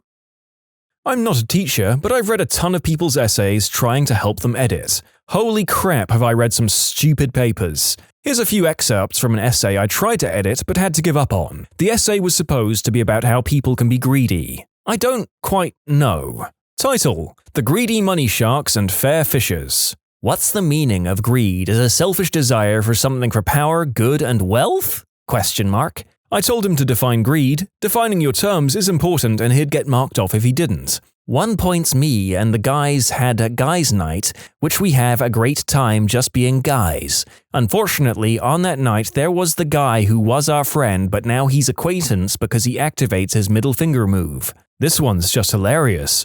Every time I try to read this aloud to my friends, I burst out laughing and can't finish the sentence. For example, my rich friend went on a date with a Canadian girl. What did my rich friend had a good time with his date? Then unlucky event happened, he went to the bathroom because of the reason that doesn't involve with ditching. My friend accidentally drops his wallet and he went to the bathroom. She grabs his wallet and left the restaurant. My friend came back surprised and realized he lost his wallet. In other words, he's broke as heck and washes the dishes instead of sending him to jail. Ever since that date, he never dates a Canadian person or travels to Canada because in his point that Canadians are thieves. Maybe his friend is just stupid. So group tells the guy to pay the full share. The man disagrees, then he ran out of chills. And never seen again only until tomorrow. Never seen again? But then they saw him the next day. Although the tactic of avoiding paying the bill, full stop.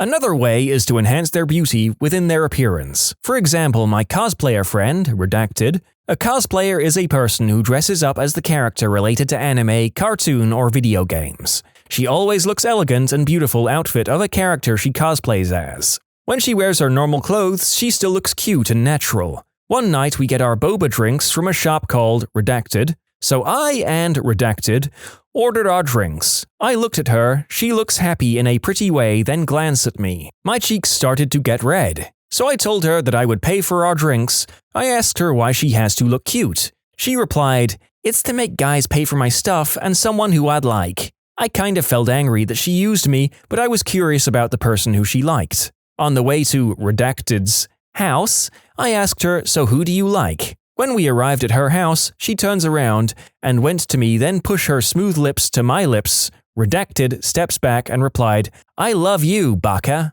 Baka means in Japanese is a fool. For example, people always take advantage of their men related to money. The woman's point of view of men are personal money spenders, and some men's point of view towards people is some kind of powerful god or someone in royalty. My thought on this subject are slavery and women being cheap. That be another way to avoid paying is take advantage of your date and act like you're a spoiled royal brat. A woman who would do that, which is my mother because she doesn't work but take care of my sister but her husband does all the work. The worst part of my mother that she begs for money from me because I'm her child. He doesn't have a job and all of his money comes from his parents. This was written by a freshman in college. For a lesson one time, we were supposed to grade some AP tests to get an idea of what the test would be like. The prompt was like, tell about an achievement you've made, or something. I received a paper that went something like this. Growing up, I loved basketball. I would play it all the time. I really enjoyed the game, and I still play it now. I play basketball during the day. Sometimes I play basketball during the night too. Basketball is fun to play. Just on and on. About 100 different ways to say they play basketball. Anyways, I gave it a 2, 1 being the lowest and 5 being the highest, only due to the fact that it had no grammatical errors. Turns out the person received a frickin' 4. Taught at community college. Last paper for English 102 was an argument paper. I stated on the directions no stupid arguments like the Holocaust or the latest school shooting didn't happen. Student turns in a paper denying the school shooting that Alex Jones was recently in court for also denying. Gave her a 55%, which was an F, which put her final grade at an F because of a whole bunch of other crap the nut did and didn't do in class. One of the sentences was something along the lines of, "Who can blame the crisis actors for doing what they did? Every person just tries to help themselves." My time has come. I teach 10th grade English. One girl wrote the world's worst paper. It was incoherent, 5 pages long, had no claim, and was mostly plot summary. It was unreadable. I hated every second of it. I didn't know how to grade it, so I handed it to my co-teacher and was like, "You deal with this mess." He gave her a 55, which was generous. "So this is a failing paper, right?" We handed it back. I thought it was over. A different student turned in a paper, like a week late. I started grading the paper, I reached the second page, and I had this horrible epiphany. It was the same horrible paper. I couldn't compare the two papers because I didn't have the original, but it was the same unreadable garbage. I stopped reading, gave the second version a 45, and moved on. Then, an entirely different student who is not friends with either of the original students turned in a paper. It was like 2 weeks late, but I agreed to grade it. I got halfway through the first sentence before I realized it was the same gosh darn horrible paper. I almost died. These were all handwritten, so each student rewrote by hand all 5 pages of garbage. I know they were all copied because they had the same weird spelling errors. I have no idea why any of them thought distributing and copying a paper that had already failed would work. So I had to reread the exact same piece of garbage paper 3 times and it was so unpleasant. What was your cringiest encounter with a nice guy?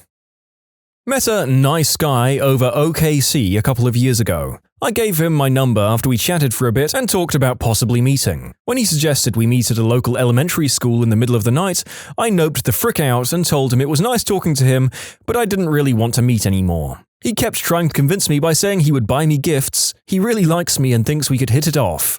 When I told him no, he blew up and called me the B word, a whore, the usual. He tells me that I now owe him $15 because he'd already bought me a present for our first date and that I needed to meet him right now to give him his money. Or I could meet with him and have a good time and forget about all of this.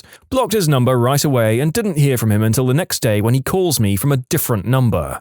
When I picked up, he acted pleasant and asked me what time we were going to meet today for our date. I told him to F off and blocked him again. Then I get a text a couple of hours later from another fricking phone number saying that if I don't meet him, he was going to take his own life. After a bit of unnecessarily dramatic conversation, I basically told him that I didn't care if he did that, he was psychotic and needed to leave me alone. I blocked him and forgot about it. Fast forward to about 6 months ago when I get a text from an unknown number. I knew exactly who it was when I read the text. "I have $20 and a fun night planned for us. Want to meet sometime soon? Miss you." Blocked it, changed my number, never giving it out to a stranger again. There was a guy in high school who had a crush on me. He was never shy about it, and from day one he made me really uncomfortable. He had asked me out multiple times a day, always in front of my friends, who didn't help because they'd always egg me on to go out with him. I was the new kid in school and they'd all been friends with him since elementary. When I kept saying no, he assumed it was because I was seeing someone else, so he started telling people that I was sleeping with random guys at school. I wasn't. I had no interest in dating any of the boys I went to school with. Anytime I tried to tell him to stop doing that, he, and anyone else around for that matter, said he was just joking and needed to lighten up. It all came to a head at the homecoming dance my junior year. He was a senior, so it was his last homecoming. Apparently, the day before homecoming, he told one of my friends that he'd asked me out to the dance and I'd said yes. He had not asked me, I never had any intention of going to the dance. He kept going on to my friend about how special he wanted it to be, that he spent all of his money on tickets, gas, new shoes, and a corsage. My friend was so excited for him that she went over to his house the day of homecoming and helped him get everything ready. She also told all of our friends what was going on, so everyone was under the impression I was going to the dance with him. Let me also add, no one checked with me that I was going to the dance, so this was all going on without my knowledge. He told everyone that I was going to get dropped off by my parents, so he and all of my friends waited outside for me. They waited for 3 hours. Apparently, anytime my friends told him to come inside and that I wasn't coming, he'd start tearing up and say, "Just 5 more minutes." So of course, I went to show up to school on Monday and everyone was furious at me. None of my friends wanted to talk to me. I sat alone at lunch for 3 days, completely confused about what was going on, before some girl I'd never talked to before asked me why I'd stood him up. So I went up to the guy when he was alone, asked what the frick he had done, and he just started laughing hysterically and said, "If you agree to go out with me, I'll tell everyone it was just a misunderstanding." Never talked to the guy again. It permanently damaged my friendships with several people because they thought I was a massive piece of crap to this guy who they thought was really sweet. Holy God, what a manipulative moron. There's just so much premeditated destruction of the girl's social life on display that he deserves whatever badness life throws his way. I had to get a ride from a friend my junior year of high school. For some reason, I didn't have my car. I don't remember all the details. He stopped about a mile from my house and pulled over into the side of the road. He had told me he had had a dream where we had made out and that I was a really good kisser in it, and he decided I could either walk home from there or kiss him. Holy crap, do I have a story for this. So I'm a big dude, and at my first semester at university, I came in as a junior. And there was this guy that was just way too freaking into me, and he was super creepy about it. The dude would just sit uncomfortably close to me, like if I was sitting on a chair, he'd sit on the armrest, or if I was talking to someone, he'd place himself directly between me and the person I was talking to. It was annoying. He would always bring up discussions to make sure everyone in the room knew he was bi, and ask everyone their orientation, and every dude would answer straight and he'd awkwardly flirt with me or some other dude. After months of this, we were playing ping pong and we were getting in a stupid argument where he was just flat out wrong. It had something to do with game engines and pixel art. It was stupid. He would hate to admit he was wrong, but he decided that this was a good point to show me he was able to accept defeat in an argument. He goes, "Fred, I have Asperger's. It's really hard for me to look someone in the eye. I can only do it if I'm really mad at the person or if I really want to screw them. But don't worry, I'm not mad at you." All while staring right into my face. I just put my stuff down and walked away. I was like 19 and working my third shift at a gas station, casually sweeping the floor. The door opens and I hear that ding, so I look up and make eye contact with some guy. I can't explain what was going on in the guy's head, but it was like he thought it was some kind of slow-mo movie situation and he staggered back, gasping, and widening his eyes and staring at me. I'm not the kind of person to notice this kind of stuff in other people. I felt like I was reading a scene from Twilight in my head. I went behind the checkout counter, he grabbed his Red Bull or whatever, he kept obviously looking at me in shock and shaking his head like he was trying to psych himself up for something. Ladies, you know that feeling when you know someone wants to catch your attention and talk to you, but you're trying to keep it casual? This went on for like 20 minutes and I couldn't accomplish anything because I'm waiting for this dude to check out. Anyway, so he walks up to the checkout super dramatically, I check him out, he stares the whole time and finally says, "I never expected to see such a beautiful woman at a gas station. This is fate, you shouldn't be working here. I just can't help myself, I have to ask you to go out with me." I said, "Sorry, I have a boyfriend." He seriously looked enraged. He clenched his fists and gave me this overly dramatic, scary look, grabbed his stuff and stormed out the door. He moved his car so the bright headlights were facing the front of the store and sat there until the next customer came, probably an hour later. Honestly, I wasn't too scared, it was just really like, what? I just wanted to finish my list of duties at this crappy gas station and live my life. But some Joe concocted a bizarre dream scenario in his head and somehow that was my fault. Gotta love the sheer stupidity of thinking both that you're way too pretty to be there, but then being shocked and enraged that you could possibly have a boyfriend. What a nutcase.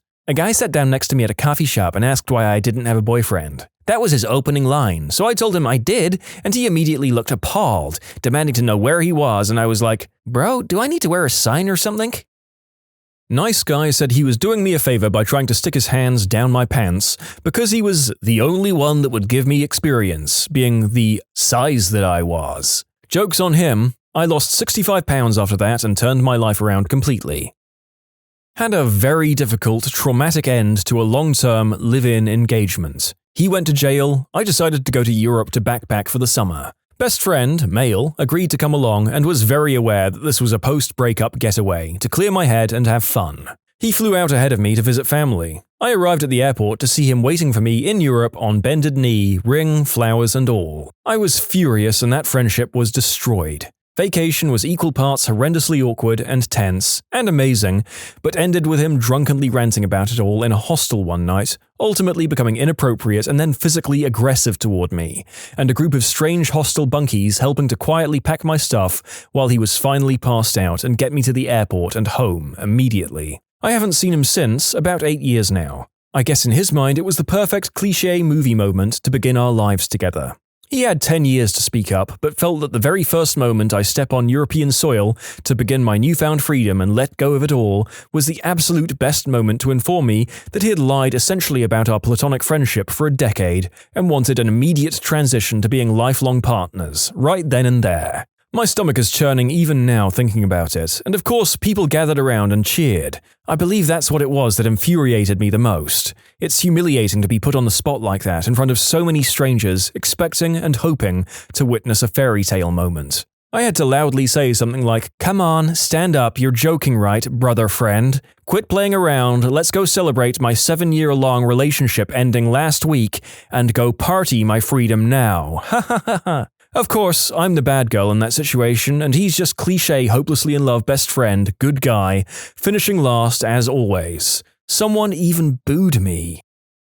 Met a guy at a gathering at a mutual friend's place and ended up getting stuck talking to him all night. Night ends and I don't give it another thought. Couple of weeks later, he calls my house. I didn't give him my last name or my phone number. Since he now has my number, he also knows my address and starts showing up at my house at weird times, sometimes with his equally creepy sister. Fast forward a few years and I haven't lived at home for at least a year. He shows up, Dad answers the door and just tells him I'm not in, not that I don't live there or anything. Later that same night, Dad lets the dog out for a pee before bed. Dog disappears into the backyard, chasing something he really wants to catch. Thinks it's a skunk or something until he hears the gate on the neighbor's fence open and close quickly. Dog has chased a person out of the backyard. My old bedroom window faced our backyard. We don't know for sure, but I think my dog chased that frickin' creep out of our yard. Screw you, Adam. I don't think we have a catch-all name for these so-called nice guys of the world in the same way that we have Chad for D-bags and bold players. But yeah, for the purpose of addressing all the nice guys in this collection, screw all of you, Adams. Drinking too much on the first date in order to stay over at my apartment and sleep on my couch, and then try to worm into my bed at 3 a.m. You can submit your own stories to be featured here on the channel. The story submission link is in the description below, and if you want to listen to some vibey music in the background, check out easymode, also linked below, and subscribe.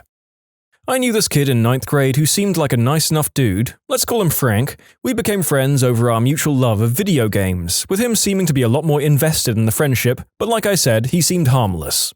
One day, I invite him over to the house to play games on my PlayStation. We have a good enough time, him continuously talking about how he's so happy to have a friend who likes video games and is a girl. Red flag, I know. I got to school the next day, and during class, my friends tell me that Frank went and bragged to anyone that would hear that I invited him over and that he heard I was super easy and bought a condom. Just in case. Being an angry and petty teenager, I walk up to him during lunch period in front of a bunch of guys and called him out for what he said. He began stuttering, but before he could finish, I told him he was a creep and to never talk to me again. Cut to a few months later, and I'm called into the vice principal's office. I get there and she asked me if I was friends with Frank and I responded that we used to be. She asked what ended our friendship and I explained the situation to her. She looks at me and says, "That's not what he told us, but I think I know who's telling the truth." Turns out that after I ended the friendship, Frank fixated on another girl only to discover that she had a boyfriend. Frank decided the best course of action was to get rid of the boyfriend by pulling a knife on the kid in the hallway and threatening him. Security, of course, gets him and discovers that he only had a butter knife. Still, he threatened someone, so he was called into the principal's office. Whereupon he explained that the only reason he pulled the knife on this guy was because he was so heartbroken after I dumped him following our 6-month anniversary, and fell in love with this other girl because she treated him right. He got suspended, but since it was close to the end of the school year, he just never came back and transferred schools the following school year. Good riddance. I considered him a friend. Stayed at his apartment when visiting his town. He slept in the living room, I in the bedroom. When it got late, he started making jokes about how he had hidden the bedroom key and that I should get ready for him. I spent the night half awake and fully dressed from sheer fear. In the morning, I packed and wanted to leave, but he wouldn't let me go without having a goodbye kiss. He physically blocked the door so I couldn't get out. I tried to play it off and somehow managed to squeeze by him without getting kissed, but it was a terrifying experience. And that was the end of our friendship. I've got a weird one. A good buddy of mine was moving across the country. I'd known him for a while and he was very gay. And I'm not, but we were still pretty close friends. He had his going-away party at a very gay bar here in Austin. No big, I'm comfortable with my heterosexuality. I'll go and have a few drinks and dance a little and go home with my girlfriend, who went to the party with me. Well, we get there and about 20 minutes in, she gets a text that her friend's sister has been in a bad car accident. She leaves to go help her friend. I decide I'll stay for another hour or so before heading home. I'm at the bar having a drink and I start to feel tired, so I'm going to go outside and call an Uber. As I'm outside, one guy from the party group, but who I didn't know at all, asked what was going on, and I told him I was leaving. He was like, "Dude, I live right by you, I'll drop you off." I didn't think about it at the time, but he would have no clue where I lived because we had barely been introduced at the party. I get in his car and as we turn the corner he puts his hand on my leg. I kinda snap out of it and say, "You know what, man? I'm uncomfortable here, why don't you let me out of the car?" I get the whole, "Nah bro, I'll get you home safe, it's fine. I won't stop." Doesn't pull over, comes up to a stoplight, I try to force open the door and the door won't open. He won't look at me and by this point I'm saying very forcibly to let me go. I normally conceal carry, but not this night since I was in a bar, and I was drinking. Both illegal to carry a gun while doing so. After a few more lights and silence where I realize that he's taking me somewhere against my will, I realize that I have a window breaker on my keychain. It's one of those combo thingies that can cut a seatbelt and break a window if your car is underwater. So I pull it and immediately break the passenger side window at the next light and start crawling out. Luckily, there were like 8 people that saw it happen and came running over. He still wouldn't unlock the door. When he saw them running over to help, he opened the door and pushed me out and sped off. He was in a stolen car and no one knew him at the party. He had just started associating with our group early on and I thought he was part of the party. It was scary as heck. I worked for a few years at a children's museum. There was this single dad with 3 daughters who was cute but way too old for me, especially at the time when I was 19 and he was about 35. I also got a weird vibe from him, but he was always very nice, if a little uncomfortable. His daughters were adorable. The following events happened over a 6-month period. One day, some guest approaches me and asks if I've seen this missed connections on Craigslist about the museum. It was about me. The guy was writing about things we'd talked about and was saying how good we would be together, etc. Thinking back, I honestly think that she must have been friends with the guy? Because it was too weird that she approached me out of all the other workers and then asked me what I thought about the guy who wrote the ad. Later, he found me on Facebook and tried to add me. I didn't add him and the next time he was in the museum, he followed me room to room and just glared at me from afar, not talking to me. Super uncomfortable. I thought it would be easier to just add him, so I did. Then he starts commenting really weird and creepy stuff on my photos, like a gif of Pikachu biting his lip or just fap. So I decided enough is enough and deleted him. Then he tries to win me back or something. He brings a wrapped canvas to the museum and gives it to my boss, saying it would be too weird to just give it to me. And my boss calls me down later and makes me open it in front of everyone. It was a very fun workplace and we loved to rip on each other. And it was a painting of one of my photos on Facebook. I was so mortified I put it away, but one of my co-workers, and also my best friend, replaced the clock in the bathroom with my portrait because she's a dick. While it was funny, I also asked my boss to watch out for him, so from then on I didn't see him anymore and blocked him on Facebook. So I think I'm safe. My nice guy said he'd take his own life unless I became his girlfriend. Nice guy from college, we're talking about trench coat and fedora, fingerless gloves, pathetically sleazy smile, the whole shebang, in a tropical country at that, who kept trying to talk to me even as I was clearly trying to do my homework. Now, I was okay with multitasking, I could really do homework and listen and respond to him, but he wouldn't have it. Hey, you know what? I really hate it when women, yes, not people, women, specifically, ignore me. I was dumbfounded but also really offended, so I shot back that I was listening to him even if I wasn't looking at him. No, but when I'm talking to someone, I want them to look at me. Friend overhears this and went off on him faster than I did. He left me alone after that. Not as terrible as the other answers here, but that was my first real taste of it. As usual with the darker and more negative subjects that we post here sometimes, I find myself grasping for literally anything to be positive about. So well done to your friend for giving Creepo McFedora a piece of their mind. Stick by those friends. A coworker gave me a ride to the train station because I'd missed my bus when I was a trainee. It's a 10 to 15 minute ride and I thought it was nice of him, but I didn't think much of it. I thought he was just helping out. When we were still in the car, he then mentioned wanting to invite me for a drink one day, then offered to drive me all the way back home. He was living near the train station we were heading to, and it would have made a 45-minute drive to get to my place. I declined because I felt uncomfortable, and because without traffic, the train was actually more convenient for me. He mistaked my refusal for politeness or just outright ignored it and insisted, saying it wasn't bothering him to drive all the way here. At this point, I didn't care about him.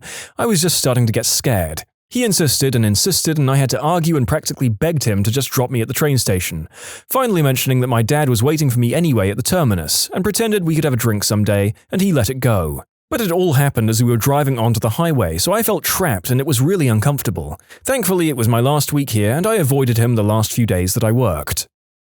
He let me sleep over because I lived an hour away and we'd been drinking, and he pulls the old, "You're really lucky I'm a nice guy. Most guys would force themselves on you right now, but I don't because I'm nice. You're really lucky," despite us having been normal platonic friends for a few months before this, and me having established a few times that I wasn't interested in anything else with him.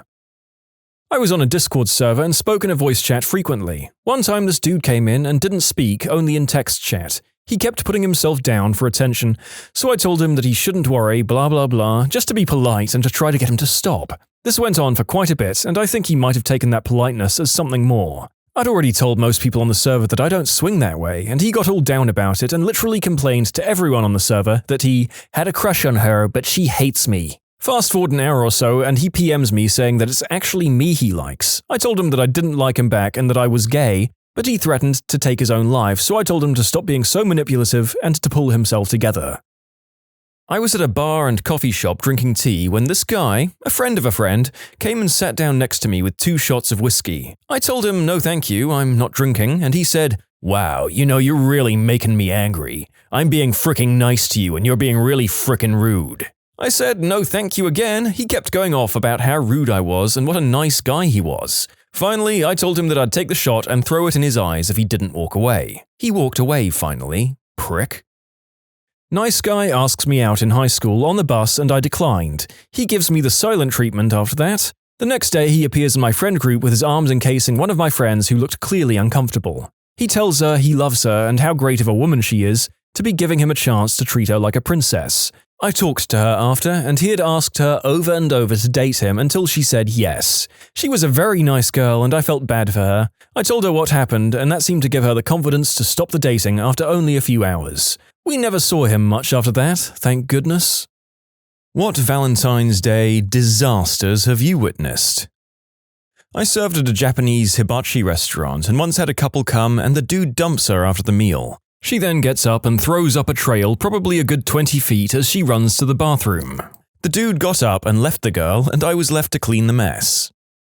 I blew my car's tire and my friend came in to bail me out. We're both straight dudes and forgot it was Valentine's. Decided to have dinner, and both were coming from important meetings, so had suits on. We didn't catch on until the end and how the entire waitstaff thought we were just the cutest gay couple. I 100% went to lunch with my best friend on V-Day years ago because we were both single and the staff thought we were dating. This is hilarious. There was a note in our reservations that it was an engagement. They wanted champagne, a specific seat, a bunch of other stuff. The server comes up to the table with something like, "So I read we're celebrating an engagement. Congratulations." Confusion from the woman, glaring from the guy. He hadn't proposed yet. The server had ruined it. These two were on a date and the guy went to go use the bathroom. The girl just up and leaves after he went to the restroom. When the guy came back, he sat around for a while until asking his waitress where she went. She replied with saying she left. The guy then asked the waitress if she would go on a date with him. The waitress said no. 0 for 2 in one night. Damn. In my adult club bouncer days, we had one of our regulars get suited up and bring flowers in one V-Day to try and woo one of the exotic dancers. It didn't work. Pro tip, if every time you all hang out involves you giving her money, she's not into you. He proposed, she said no. He cried and tried to change her mind for 20 minutes while she sat there stony-faced. She finally got up and walked out. He paid and left in tears. I waited at a Section 1 V-Day that had a marriage proposal, a 40th anniversary, and a breakup all at the same time. The breakup was the worst. The guy brought his high-class date a gift, a mini ceramic bear holding balloons. He presented it when I was at the table and she looked at it like it was a hot turd. I just knew this was not going to end well. She left at the end of the meal and must have said something because he stayed at the table for another 40 minutes, head down and crying. I felt bad. He saw the celebrations going on at the other tables.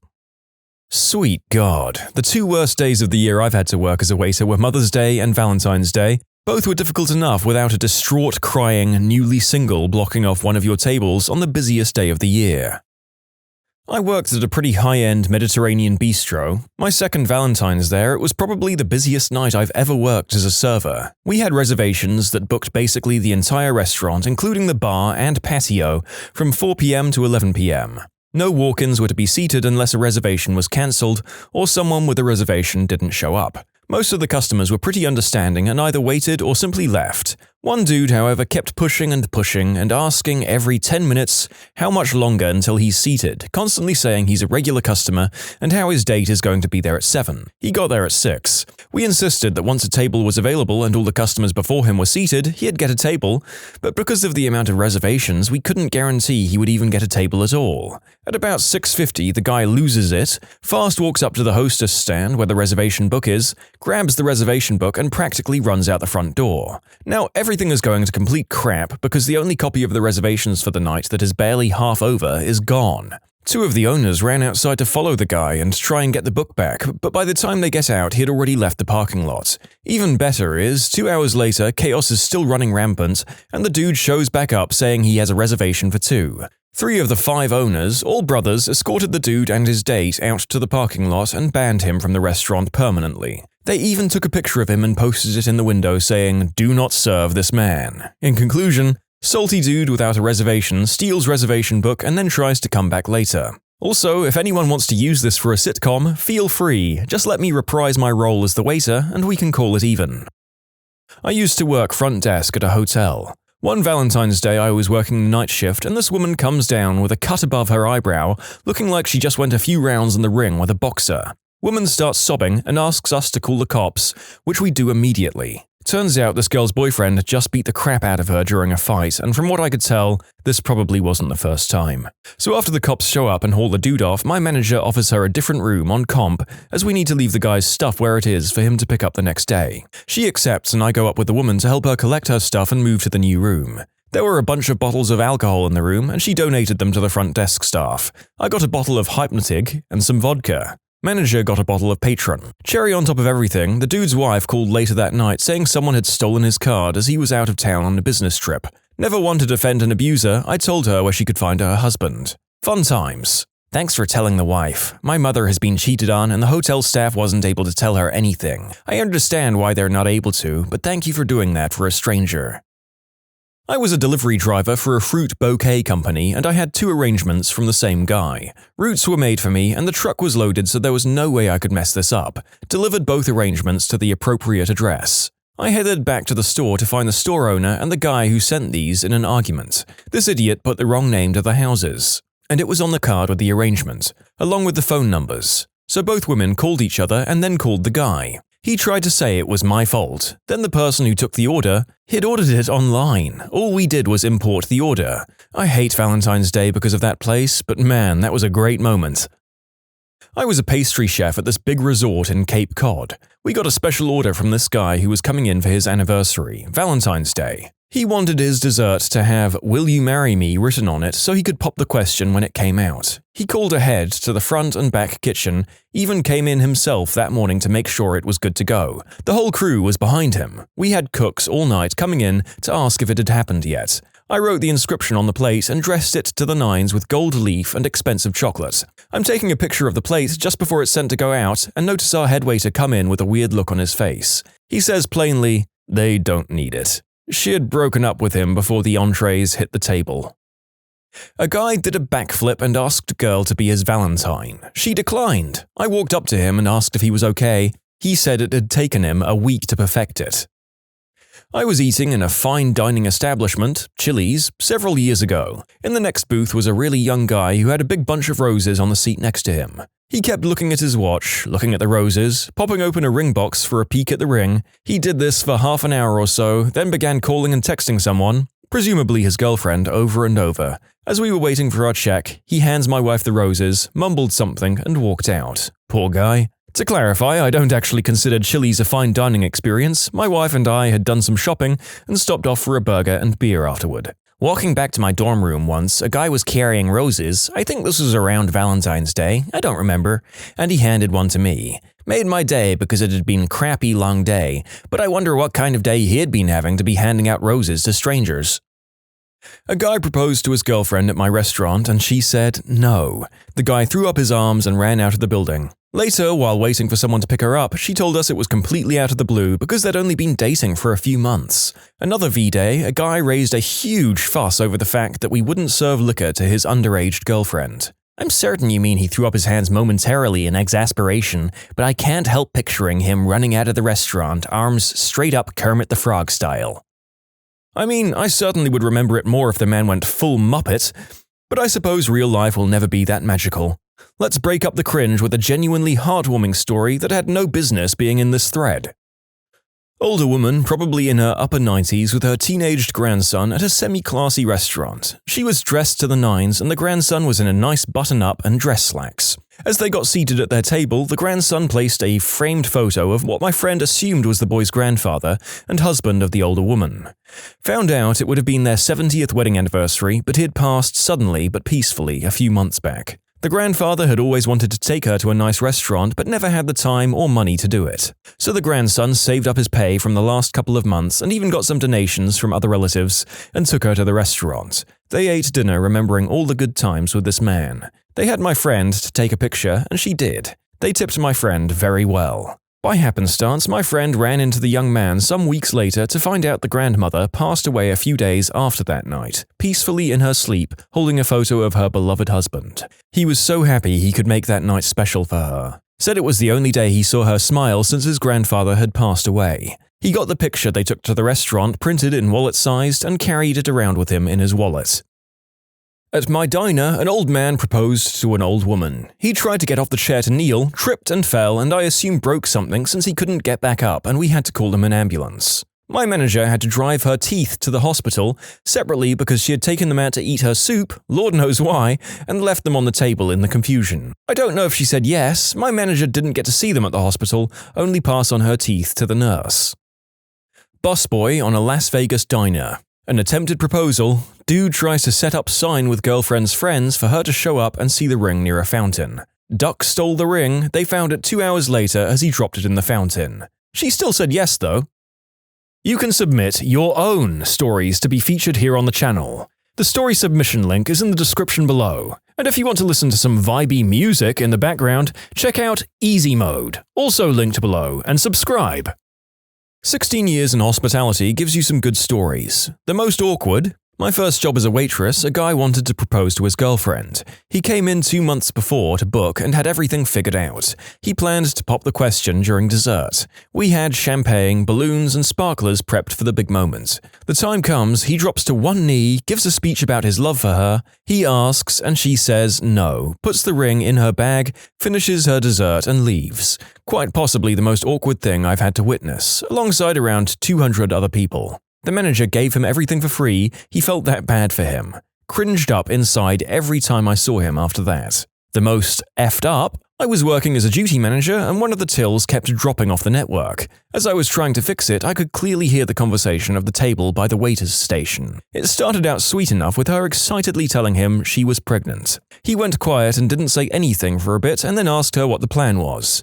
She said she was keeping the baby. He said he didn't want kids and had told her this. She had got upset and said he thought he'd be happy and change his mind when he found out. By this point, I fixed the till, but I'm unable to step away from this car crash. Turns out she had stopped taking the pill without telling him, thinking she could turn him around. He said he knew she could be a little bit nuts sometimes, but this was the next level. He told her it was over and she could send someone to collect her things as he wanted nothing more to do with her. He called me over to pay the bill and just left. The guy never even shouted, he just calmly went, "F this," and noped out of there. I couldn't even look her in the eye, just left to give her her own time. The funniest was managing a hotel room service where there was a Valentine's package that included getting each course of the special menu delivered to your room. More than a few couples thought it was a good idea to call for the next course and then start doing the deed. Having to help with deliveries as reception screwed up the bookings, I had the privilege of people answering the door in the buff, seeing adult fun toys strewn around, and one where the other members of the ménage à trois were carrying on in the background. After complaints of similar instances from my team, I had to take action. I ended up having to call the offending guests and tell them if they could not respect my team by answering the door in at least a closed dressing gown, they could come down and collect the rest of their meal from the restaurant. Bonus from the same night, had to call an ambulance for a woman with a dislocated shoulder. The guy admitted that they were trying to recreate a particular kind of scene in the shower using the conditioner as, the splooge. He slipped in the conditioner and fell on her.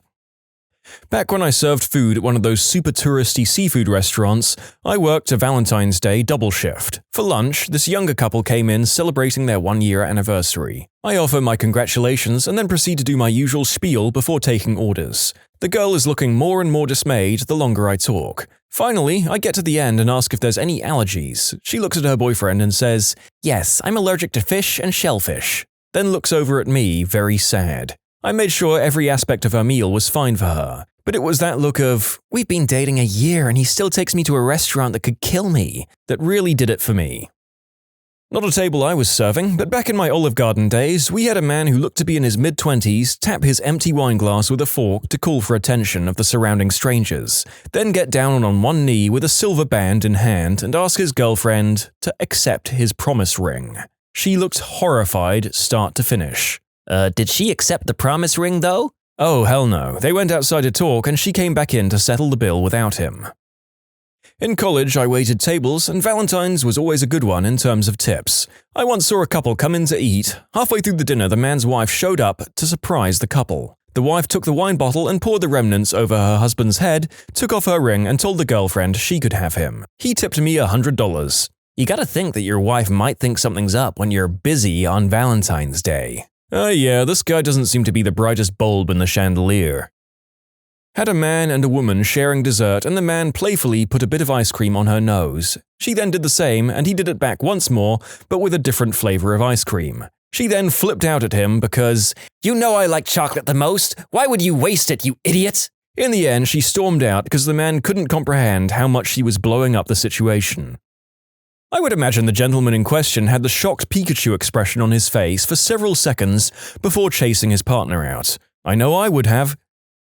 I was the manager of a wings and pizza place with a full bar. Definitely not the kind of place you'd take someone for a romantic Valentine's Day dinner, but it was still busy because some people aren't very tactful. We had a guy who'd called ahead and asked if we could put a ring in a dessert for him, and of course we obliged. He dropped the ring off a day ahead, and I put it in the safe in our office to keep it secure. Fast forward to Valentine's Day, the couple shows up and they're so obviously in love that she didn't seem to notice or care about the fact that he had brought her to a middle-of-the-road place with a sports bar atmosphere on the most romantic day of the year. They ordered champagne, well, the local winery's best sparkling white, entrees, and it was almost time for dessert.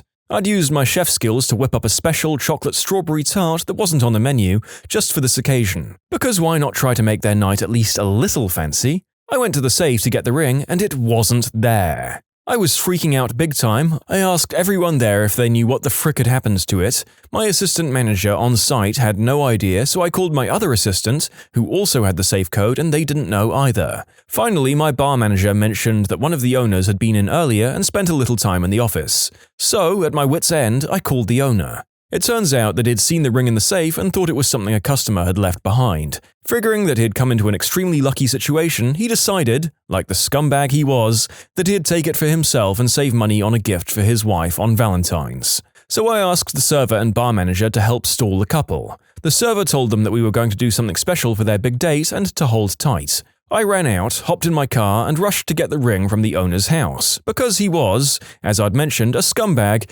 and didn't want to be bothered with bringing the ring to the restaurant himself. The bar manager went over to the table and did some complicated tableside cocktail mix that had a bunch of flair bartending tricks and ended with a flaming shot that, once dropped into the rest, made it smoke. I was really disappointed when I heard about all of this because I would have loved to see it instead of breaking a ton of traffic laws on my quest to get the one ring. Finally, I rushed back in after about 15 minutes of being on the brink of a heart attack, placed the ring on the dessert, and had their server take it out. At that point, just about the entire staff was watching the table, and when we saw the look on her face, my heart finally started beating again. She said yes, and I started looking for someone else to work for the very next day. Operation Scumbag is a success. Eagle has landed. This is the best Valentine's Day story I've ever read. It was so awesome of you to go to all that trouble to make their night special, and that boss was a scumbag. I would have told his wife if it was me. I was working for a certain high-end chain steakhouse in the northwest corner of Greater Los Angeles, in the Valley. Valentine's is obviously one of the top 5 busiest days of the year for us. We did about 500 covers between 5 and 10 p.m. It's also a restaurant with a very open concept floor plan. Booths along the 4 walls of the restaurant and an array of tables in the middle with no partitions or anything between them. A younger couple, maybe mid-20s, dressed to the nines, came in shortly after we opened and were seated at a table basically in dead center of the dining room. They were very friendly and pleasant, and I could tell that for them, dining in our restaurant was a really special treat, so I did everything in my power to make it special for them. When they were done, probably around 7, I brought their check, which was around $300. When I came back to pick it up, the guy had a super embarrassed look on his face, and he said he thinks he left his wallet in the car, and the woman, who was embarrassed for him, doesn't have anything with her because her dress had no pockets and she didn't bring a purse. So he goes out and 5 minutes later comes back in looking pale as a ghost. He has left his wallet at home and asks if he can call back later with payment info. My GM won't let this fly because there's no collateral of any sort he can leave, so the guy has to drive home to Burbank to get his wallet while the woman waits with her hair done and her red lipstick and her pretty dress in the middle of our dining room on Valentine's Day. Now, on the best day with no traffic, which never happens, it's at least 40 minutes each way from our restaurant to Burbank. She was there for almost 2 hours waiting for this guy. We were all so embarrassed for her that the staff kept discreetly slipping her drinks and little amuse-bouche bites from the kitchen. It was one of the most awkward things I've ever seen in a restaurant. When he finally got back, he was super apologetic to us and to her. He paid the check and tipped like 30% and they left. It was pretty obvious it was an honest mistake, but I still think about that couple from time to time, and I wonder how things worked out for them. I set my hair on fire and spilled a full Stella on a lady. I work in a casual fine dining steakhouse. Luckily for me, the lady I spilled the Stella on was super understanding, and her husband said across the table, "Well, now she has to take her pants off." So that could have gone worse for me. Why did you set your hair on fire before spilling on the lady? Just to feel alive? Candles are my enemy. I have belly button long hair. You might want to consider shaving it if you have so much belly button hair it's just a fire hazard. I was working as a waitress in a sushi restaurant, and on Valentine's Day it was an all-hands-on-deck shift. This guy I'd just started seeing wanted to go out, but I told him I was working in food service. You never get Valentine's Day off, and we just had to celebrate the day after or the weekend after. Nope. He got so upset that he went and asked a different girl out, came to the restaurant I worked at on V-Day, and sat in my section. He then proceeded to spend the entire evening making a fool out of himself and making his date uncomfortable as he tried to make me jealous. Needless to say, we didn't ever go out again. Ever. What's the grossest example of personal hygiene that you've ever seen or smelled? I used to work retail, and one day we had this woman come into the store who had not showered for months. She stunk the whole store up from just walking around.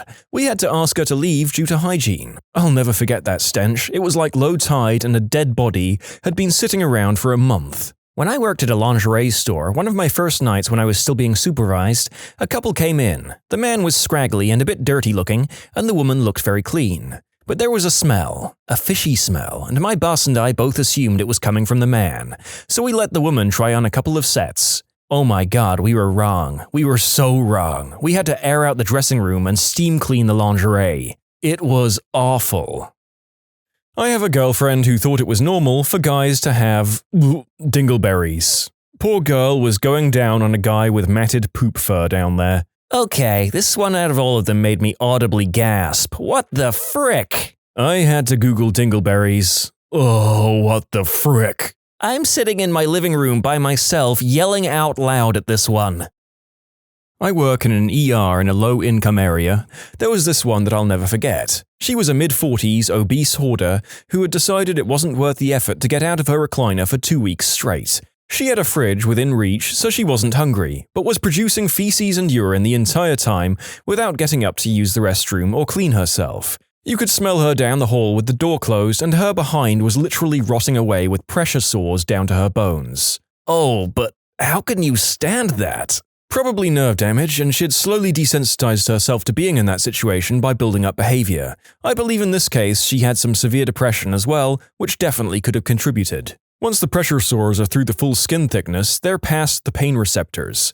They stop hurting, and further damage isn't noticed. Someone once came into my ER that had been laying in their own spew, most pungent but definitely other bodily fluids for several days, and the stomach acid had eroded her skin. She was pulling off chunks of her scalp, then playing with the skin and hair, all in a substances-induced state. Stay away from substances, kids.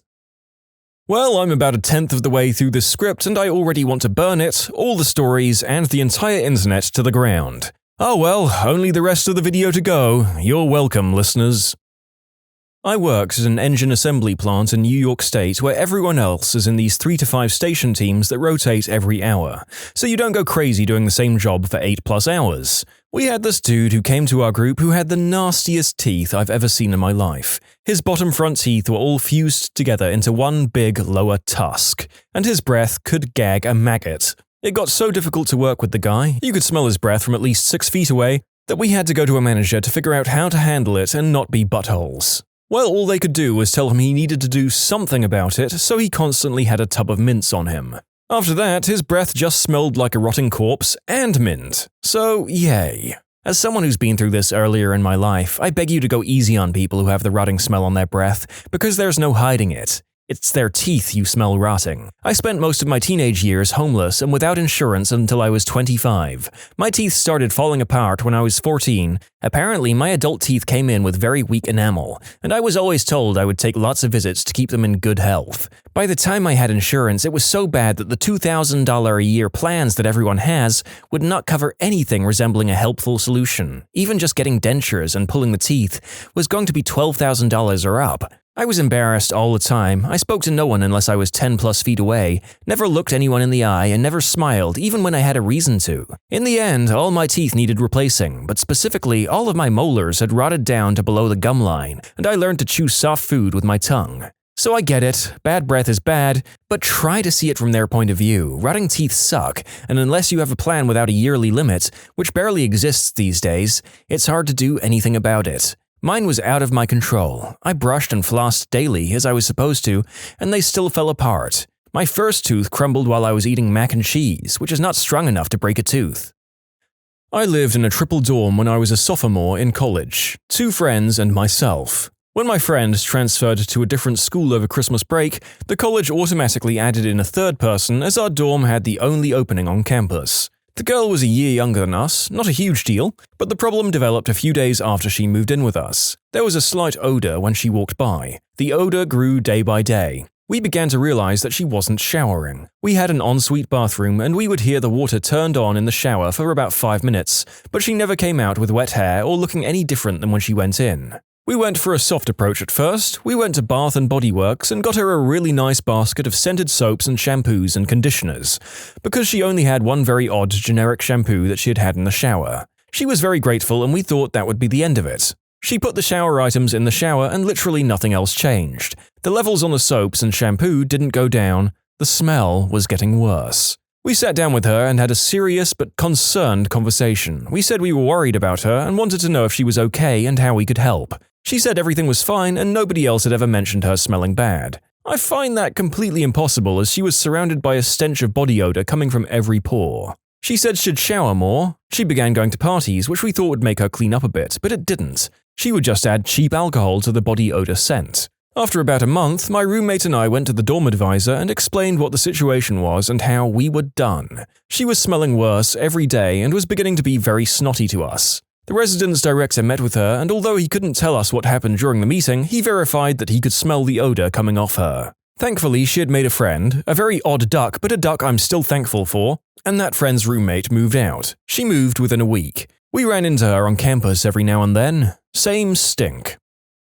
I had a friend with very low self-esteem, could never find a girlfriend, self-pity kind of guy. He had the worst grime and film on his teeth.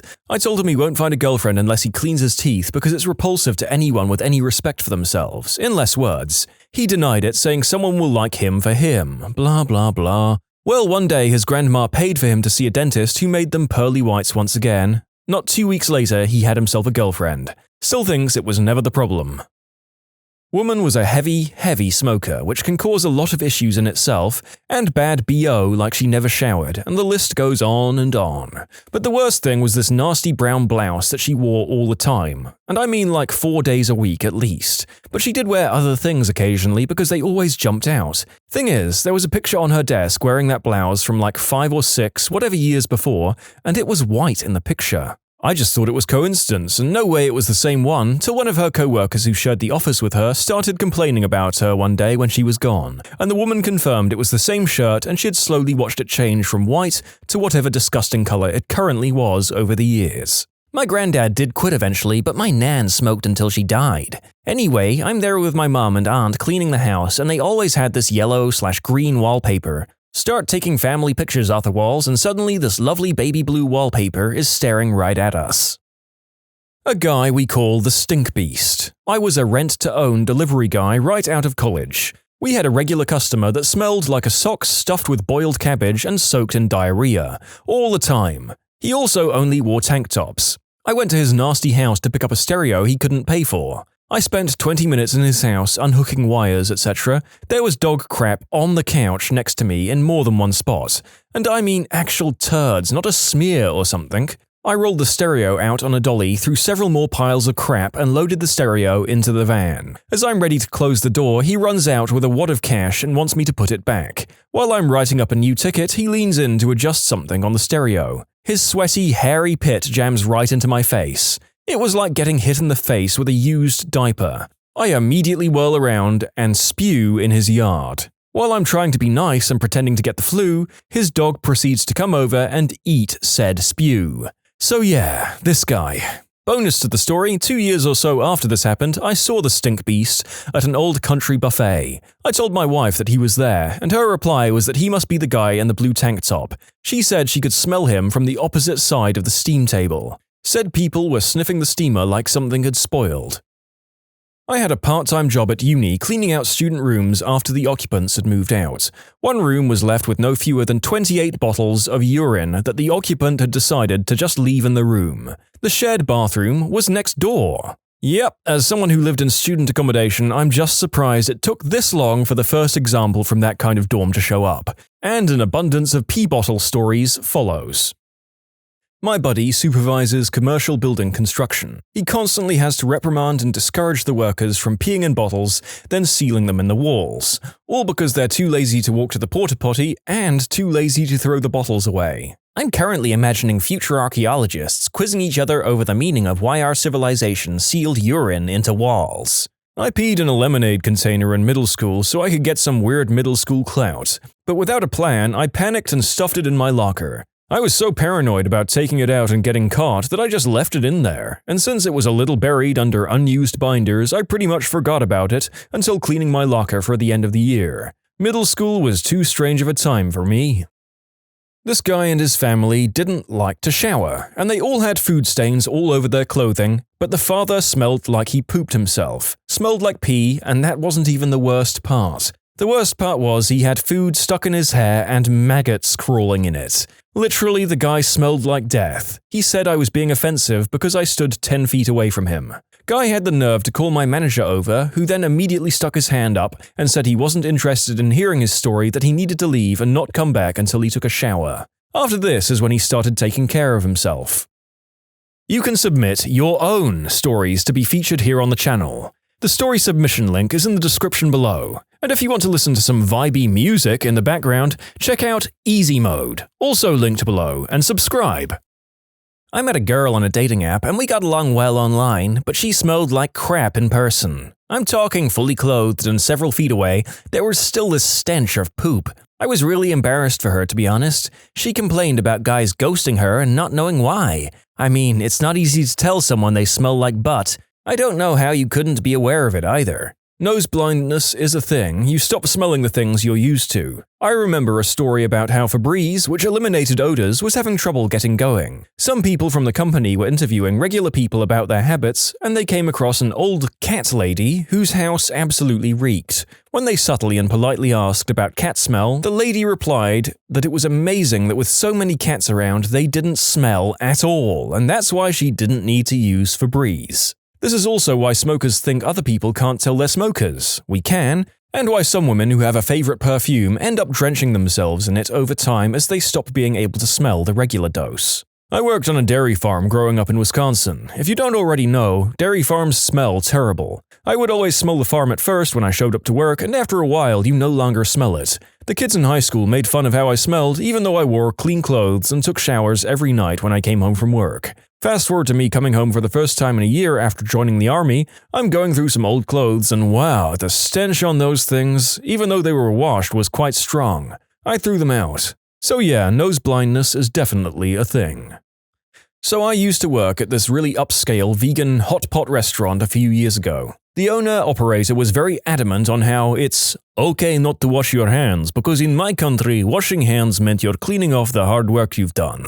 She was the only one who wouldn't, even after using the bathroom. We knew she wouldn't wash her hands. She'd use gloves, yes, since she handled food sometimes, but even then, still wash your fricking hands. Also, my ex told me he didn't think it was necessary to wash his pee-pee because my wang just washes itself when the shampoo runs down my body in the shower. People say that about their feet too. Wash your damn feet. You do not want nasty feet. Especially if you're diabetic. You get nasty feet, you get ulcers, you get an infection, now you have no feet to wash.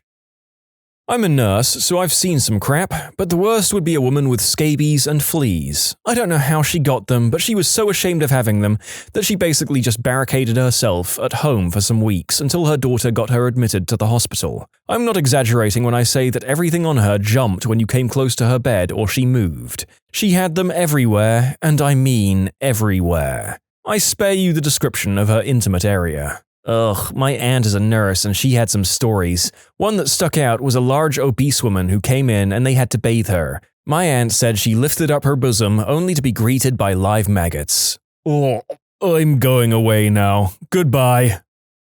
I dated a hippie. Now, he showered every day, but he never used soap or shampoo because of chemicals. We did the deed a couple of times, and yeah, he was a bit whiffy, but nothing too grotesque. I'm into perfumery, so also have a thing for the smells of humans. I was cool with it. One day, he wanted me to rim him. My mind immediately went to the fact that he never used soap, so his butthole was probably in, well, pretty crappy shape.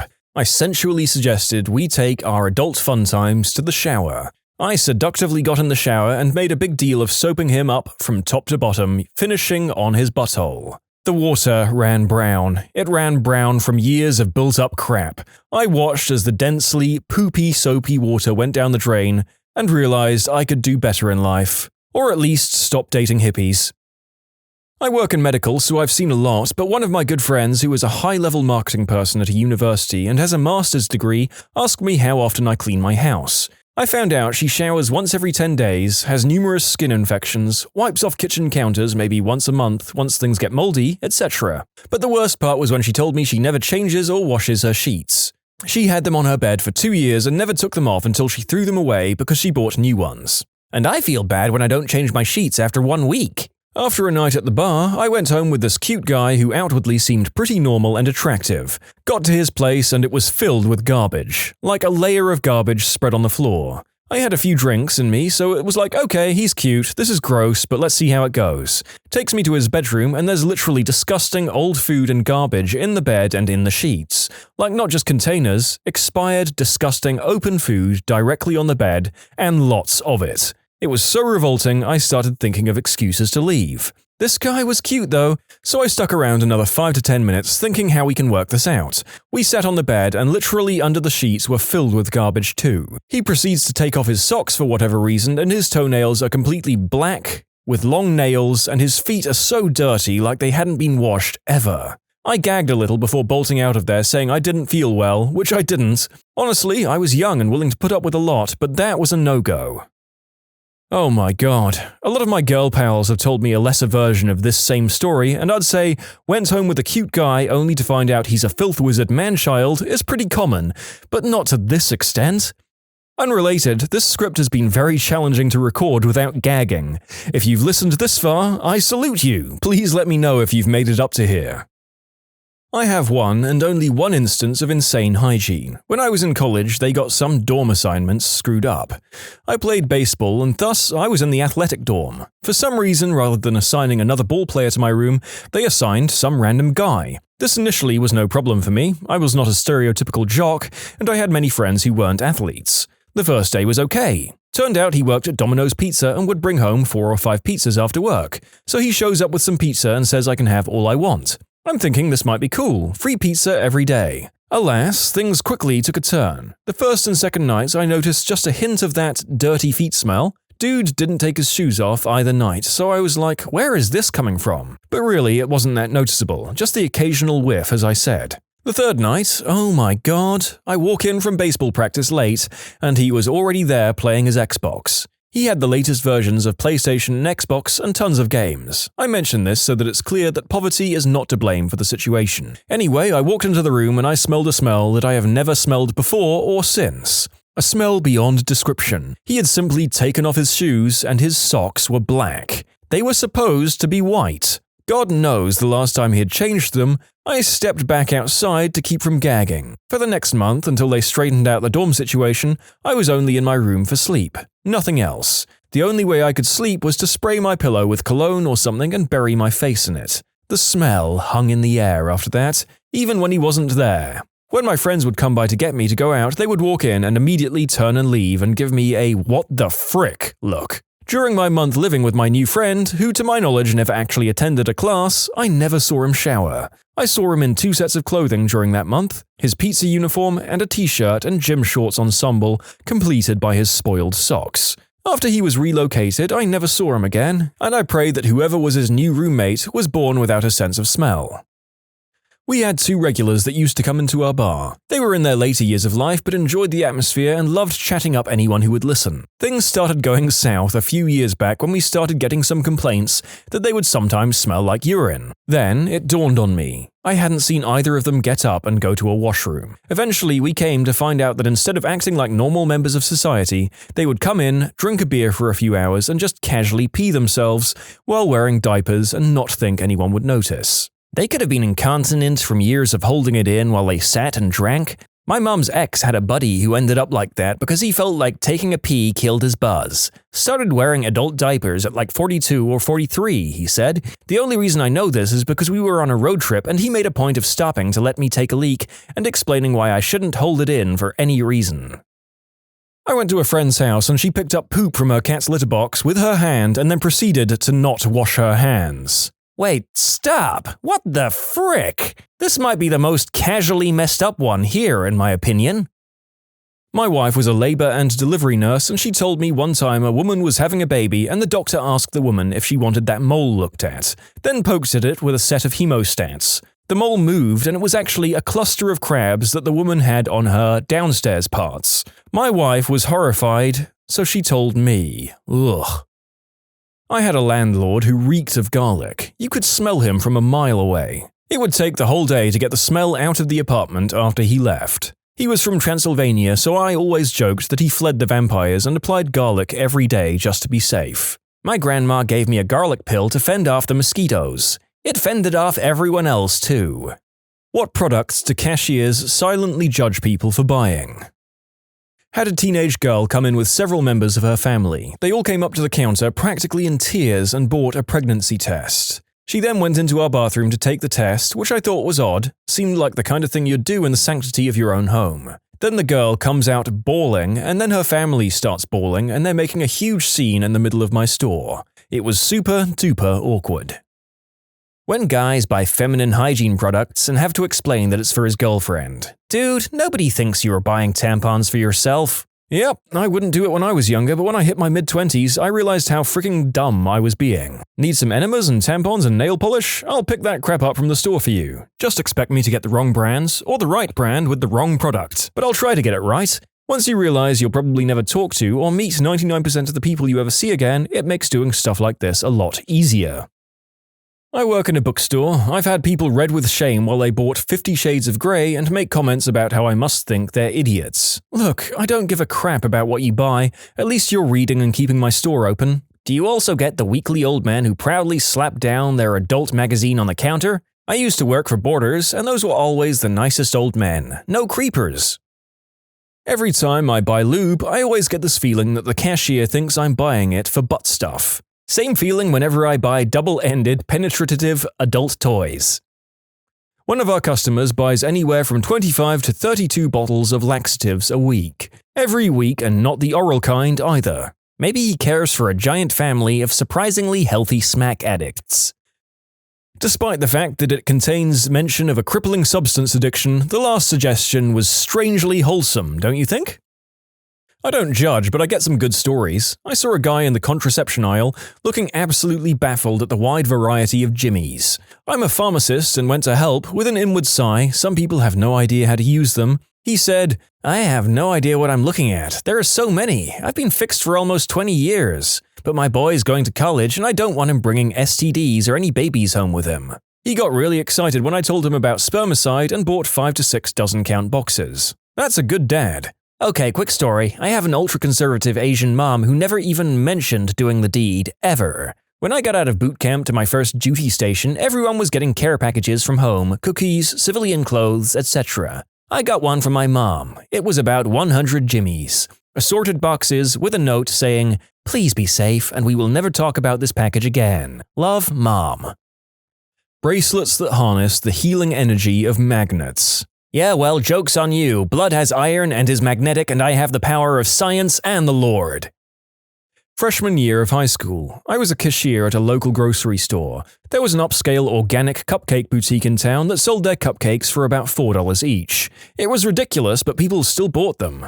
Anyway, the owner would come in every other week and buy about 20 boxes of Betty Crocker cupcake mix and frosting. She must have had like a 2,000% rate of return on those things. The cupcake boutique has since gone out of business, and the lady was an annoying soccer mum in her mid-30s, so who cares? I cashiered at Home Depot. Had a dude in his mid-20s pull up to my register with rope, duct tape, cleaning gloves, tarp, bleach, Febreze, cookies, bucket, and sponges. I rung him up. I didn't even know what he'd purchased until he came back in and just said, "Dude, I could be planning a murder and you didn't even care. What the frick? I just lost $20. Then he went to return everything except the cookies. True story. And yes, Home Depot sells cookies. They're like right next to all the chips and sodas. They're those 98-cent grandma cookies that come in packs of 2. Them things are just straight fire. Real murderers use self-checkout. Sir, I make minimum wage. They do not pay me enough to care about what you're doing with that rope and tarp. I got judged by a cashier once. I was working in a welding and fabrication facility at the time as a repair guy. Since I wasn't one of the welders, I would often get tasked with whatever needed doing. The particular job at the time required ultrasonic testing of bends made in some tubing to ensure proper wall thickness. We had 1 tube of ultrasound gel. Sure enough, the tube got knocked off the table and run over by a forklift. The job was very time-critical and we needed to do the ultrasounds now. A good substitute for ultrasonic gel is KY. I grabbed a fistful of petty cash and rushed over to a nearby grocery store and grabbed every tube of KY they had. I then ran up to the cashier, who then rung up tube after tube after tube. I was in such a rush that I really hadn't thought about the normal use of KY. As she was looking at me oddly and silently ringing up my purchase, I said something like, "It has been crazy at work today." The look on her face was priceless. Halfway out of the parking lot, I realized what had happened. We all had a good laugh about it at work, and I had the nickname KY for a few days. When parents with very overweight kids buy nothing but junk food. Do you judge people who are high and buy junk food? I worry sometimes. Also, can you tell I'm high when I do it? Usually, after you leave, my coworkers and I will comment about how stoned the last guy was. We'll laugh briefly and get on with our lives. We don't judge you, we mostly envy you. People being on Mary J were the easiest customers I had to deal with on the night shift. Drunks were the worst. I think we banned the wrong recreational substance. This isn't exactly the same thing, but I used to work at AutoZone. One day a customer came in and asked if there were any deals on our strongest antifreeze. I asked him if he meant the lowest temperature rating and he said no, the one with the most ethylene glycol. I was really confused and asked him what he needed it for, and he told me it was because his neighbor's kid just got kittens and they were trespassing on his property. I excused myself and went back to my boss, the store manager, and told him, and he told me I had to make the sale. I had to sell him 4 gallons of antifreeze to kill some defenseless kittens and absolutely crush his neighbor's kids. I never tried to say I hate anybody and I never wish anybody harm, but yeah, him. Not a cashier, but I worked in fulfillment for Amazon for 4 years. I can't tell you how many times I've checked out the name on the label for a shipment of questionable combinations. Memorable shipments include lube and an adult toy, plus a baby Einstein video, 16 bottles of laxatives and adult diapers. Anytime someone orders Thai Rent Girls 101, what you must know about doing the deed and paying for it before coming to Thailand. In conclusion, don't ever think that buying something online means that you escape the judgment of others. I've often thought about that. I shop for several family members via my Prime account. I like getting add-on items when I can do, and do not like having items coming in all week at random, so I try to group my purchases. I've ordered combinations such as cinnamon sticks, multi-pack jimmies, mouthwash, birthday candles, tarps, and hemorrhoid ointment. Now I know someone is looking at these orders and thinking, what the frick? I mean, at least you're escaping the withering face-to-face judgment. Surely that counts for something. A Vietnamese lady came in a day after Valentine's Day to buy candy. She bought hundreds of bags. I made a joke about how the dentist bill must be insane, and she told me how she sends the candy to orphan homes in Vietnam because they don't have candy there, apparently. Ugh, don't judge a book by its cover, guys. Picture it. October 31st, 1974. My mum sends 11-year-old me to the store for a bag of apples, and my dad needs Gillette razor blades. The cashier looks at me like I just took a dump on her conveyor belt. Not a cashier, but I do have a story. I got rectal cancer at age 28. I had my rectum removed. During recovery, I became completely incontinent, so I had to start wearing Depends, a kind of diaper. Just for clarity, I'm a tall, skinny, relatively well-dressed young woman. The teenage boy checking me out at Walmart let out a quiet, "damn," when he bagged them. Dude, I just assume your grandma sent you to the store. I've bought them a few times and it was always for my grandma and I've never thought twice about it. The only time I really judged someone was when he came in and found a perfume he liked and bought 2. I said it would probably be a good idea if you have 2 women in your life, thinking wife, mother, daughter, etc., to get them something different. He said, "Oh no, one's my wife, the other's for my girlfriend. If they wear the same perfume, I don't have to worry about my wife smelling my girlfriend's perfume on me." I mean, that's smart, but it's also so crappy. Once went into a Victoria's Secret to buy a Valentine's gift for my girlfriend. The cashier asked me, "Would you like to join the Bra of the Month Club?" I asked her what that was and she said, not knowing if I was married or not, "You get 1 bra shipped to you every month which you can give to your wife or girlfriend?" I said, "Can I get 1 for each of them?" And she looked at me kind of horrified until I started laughing. The only people I silently judge are the ones trying to make up a reason for me to not silently judge them. So what if you eat that whole cake by yourself? Live a little! A cashier once talked crap to my grandma when she bought pig's feet. I think they're gross too, but I don't want you talking crap to my grandma about how gross they are. Mind your business. When my friend would buy Depends, you could tell the cashier and everyone in line would judge him hard. He was a 23-year-old college kid who still peed the bed when he drank. He tried his best, man. No, he didn't wear them to parties, he tried to remember to put them on when he drunkenly got home. This led to him putting them on backwards multiple times. This effectively kept the pee out of his diaper and in his bed. Once he forgot to put them on and brought a girl home. Let's just say he convinced her that he drunkenly showered in the middle of the night. Her ride home must have been mortified. He's not my friend anymore, by the way. You can submit your own stories to be featured here on the channel. The story submission link is in the description below, and if you want to listen to some vibey music in the background, check out easymode, also linked below, and subscribe. I'm a clerk at a convenience store, not something I judge harshly for, but something I've noticed and I think is funny: teenagers buying protection. Most adults buying contraception just come in, grab the jimmies, pay for them, and leave. Most people are doing the deed and adults realize that no one cares. Teenagers buying jimmies are super awkward about it though. Typical scenario, a couple comes in and they look like they're about 15 or 16. The girl hangs out by the front door looking around awkwardly or just staring at her phone. The boy will walk up and down the candy aisle, candy on one side, health and beauty stuff on the opposite side, pretending to look at the candy, but keeping looking at the condoms to try and see what the selection is without looking like he's looking at jimmies. Bonus awkwardness if he texts his girlfriend to ask her opinion while she's standing right in front of me waiting. He'll then grab the absolute cheapest piece of candy he can find, and a box of Trojan fire and ice, every time. The way the kid wants it to look is, I dragged my girlfriend down because I absolutely needed a single lemon head right this second, but I suppose I'll grab jimmies while I'm here. Then, after one of them pays, they'll quickly walk away with their heads huddled together, acting like they just got away with something. I always want to tell them that they don't have to treat it like something shady or sordid, and that no one gives a crap, but I'm happy they're using protection, and I worry that even mentioning it would embarrass them so much that they wouldn't come in next time. Every time this question comes up, I wonder, what makes you think I think anything about you? I think about my feet hurting, my back aching, and how long until my shift ends. You? Not so much. I'm a cashier, and this is it. The only time I think about the customers is when they're doing something actually annoying. So if you're not licking your fingers before touching the bills, being super critical about how I do things, telling me the same dumb joke I've already heard 5 times this shift, or anything generally annoying, I don't care what you buy. Or sneezing into your wad of cash, or pulling it from a sweaty crack of your body, or giving me all the soda-soaked change from your cup holders.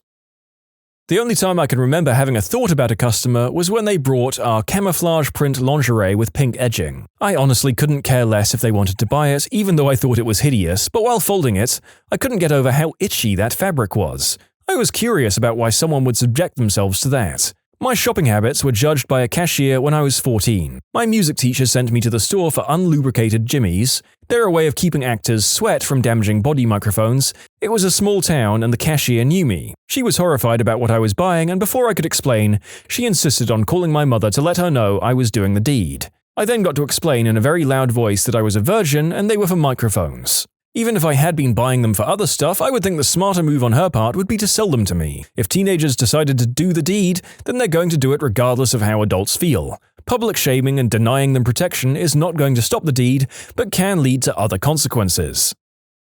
This is the correct attitude to the sheer inevitability of teens doing the deed, regardless of what the adults in their lives think about it. If they're gonna do it anyway, just make sure they're being safe.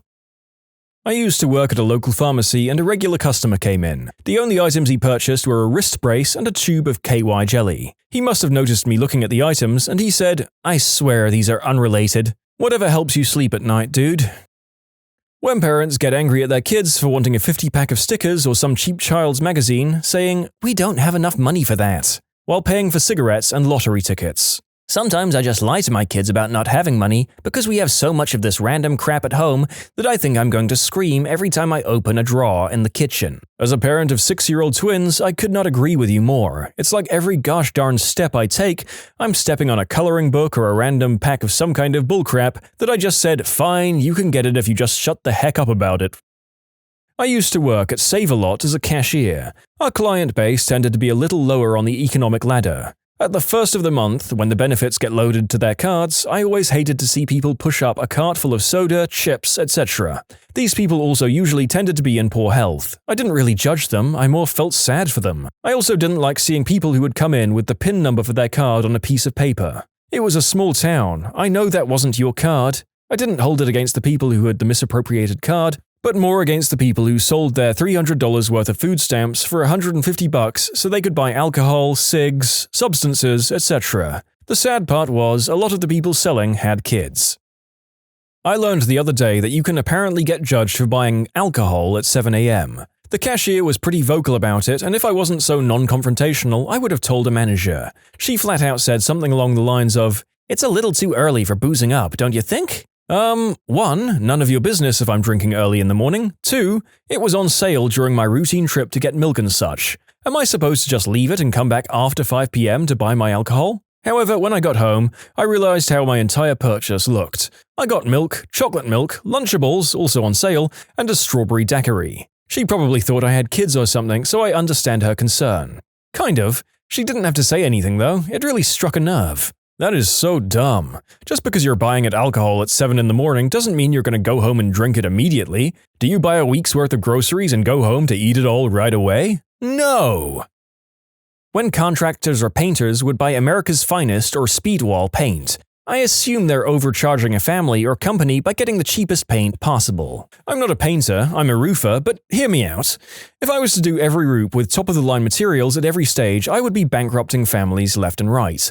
The construction game has changed a lot even in the short decade I've been playing, and the market is flooded with all sorts of products that may or may not be worth it. Navigating that minefield is supposed to be my job. I try to take homeowners by the hand, break the news to them that they can't afford Mike homes, and present their tiered options. But sometimes they're convinced they know more than you. They're a retired contractor who has never seen the new products, or they watch a lot of DIY Network, or they helped somebody build a deck. They're convinced that you're trying to sell them on bullcrap to pad your bottom line, and they will insist on the cheapest option, then cut things out of it. Underlayment? Don't need it. New flashing? Too expensive. Rotten eaves? We've got some wood lying around. Fiberglass shingles? What are you, a commie? Not because they can't afford better, but because they think you're trying to cheat them. And so I wind up at the lumberyard because I can't force them to do it my way, putting in bullcrap orders because that's all they're going to pay for. We sell Batman underwear that comes with an underwear cape at my work. I always have a little bit of judgment when those come through my line. Also, when old people buy leggings. Oh my god, my parents bought me these undies for Christmas. I'm 26. Actually, they are the Teenage Mutant Ninja Turtles version. But what do you do with the cape? You can't wear these under anything because the cape bunches. Am I supposed to wear these over my pants? I feel bad removing the cape portion, so I've left it on so far. Not a cashier, but I shop at Whole Foods. Invariably, there will be someone in front of me. She will have some $30 snake oil supplement and an overloaded container of prepared food, the kind where you pay by the pound. She will pull out cash as she's rung up and realize that she doesn't have enough to cover both, so she takes out the snake oil and leaves the food, which cannot be resold. I assume not only is she a moron for buying that crappy supplement, but is hoping the cashier will let her keep the food once it's been voided, since it's going into the trash. As a former Whole Foods employee, these people are infuriating. Wife was buying stuff for camping: hatchet, rope, some duct tape for the hole in the tent, small shovel and matches. The cashier was looking at her and she bursts out, "Husband teed me off for the last time." The cashier's eyes bugged out and he just let her go. Wife and daughter come out and are laughing and crying. On Mother's Day, a young guy, probably too young to have kids of his own, checked out with a Mother's Day card and a box of Jimmies. I said, "You must really love your mom." And he said, "Oh God, I didn't even realize." I work at a golf course and a medium bucket costs $7 for 40 balls, while a jumbo is $13 for 100 balls. When people come in and get two mediums for $14, it instantly makes me think they're idiots. In case you're dumb too, two mediums is $1 more for 20 less balls. Ha! I work in a small hardware store, and if someone comes in to buy a plunger, and sometimes it's these young women, I wonder if they're the ones who just took a big enough crap to clog up their toilet and have to come in to get a plunger. I've had to buy a few pregnancy tests in my time, and I always switch the diamond ring my boyfriend bought me to my left hand so I don't get a look of pity. Just so you think I'm not crazy, I have a really irregular period. Sometimes it'll skip a month, sometimes I'll get 2 in 1 month, but the point is I'm on no schedule, so I have to take pregnancy tests a lot because I'm not sure if it's my weird period or pregnancy. I work at a gaming store. Anytime someone buys plastic sleeves with artwork for their cards, I judge them hardcore. They're a great seller, but I hate them. In college, I worked at a pharmacy at the camera counter. I didn't do most of the cashiering, but did occasionally. Here is a combination of items purchased by one customer that caused me to raise an eyebrow: chocolate syrup, Astroglide, children's toy handcuffs. I don't really care what you're buying, but if you buy a huge box of Jimmies and a big bottle of lube and change your mind at the last second that you don't want it, F you. Now I have to walk around the store doing returns with those things in my hands. Hikers and park rangers, what's the scariest thing you run into in the woods?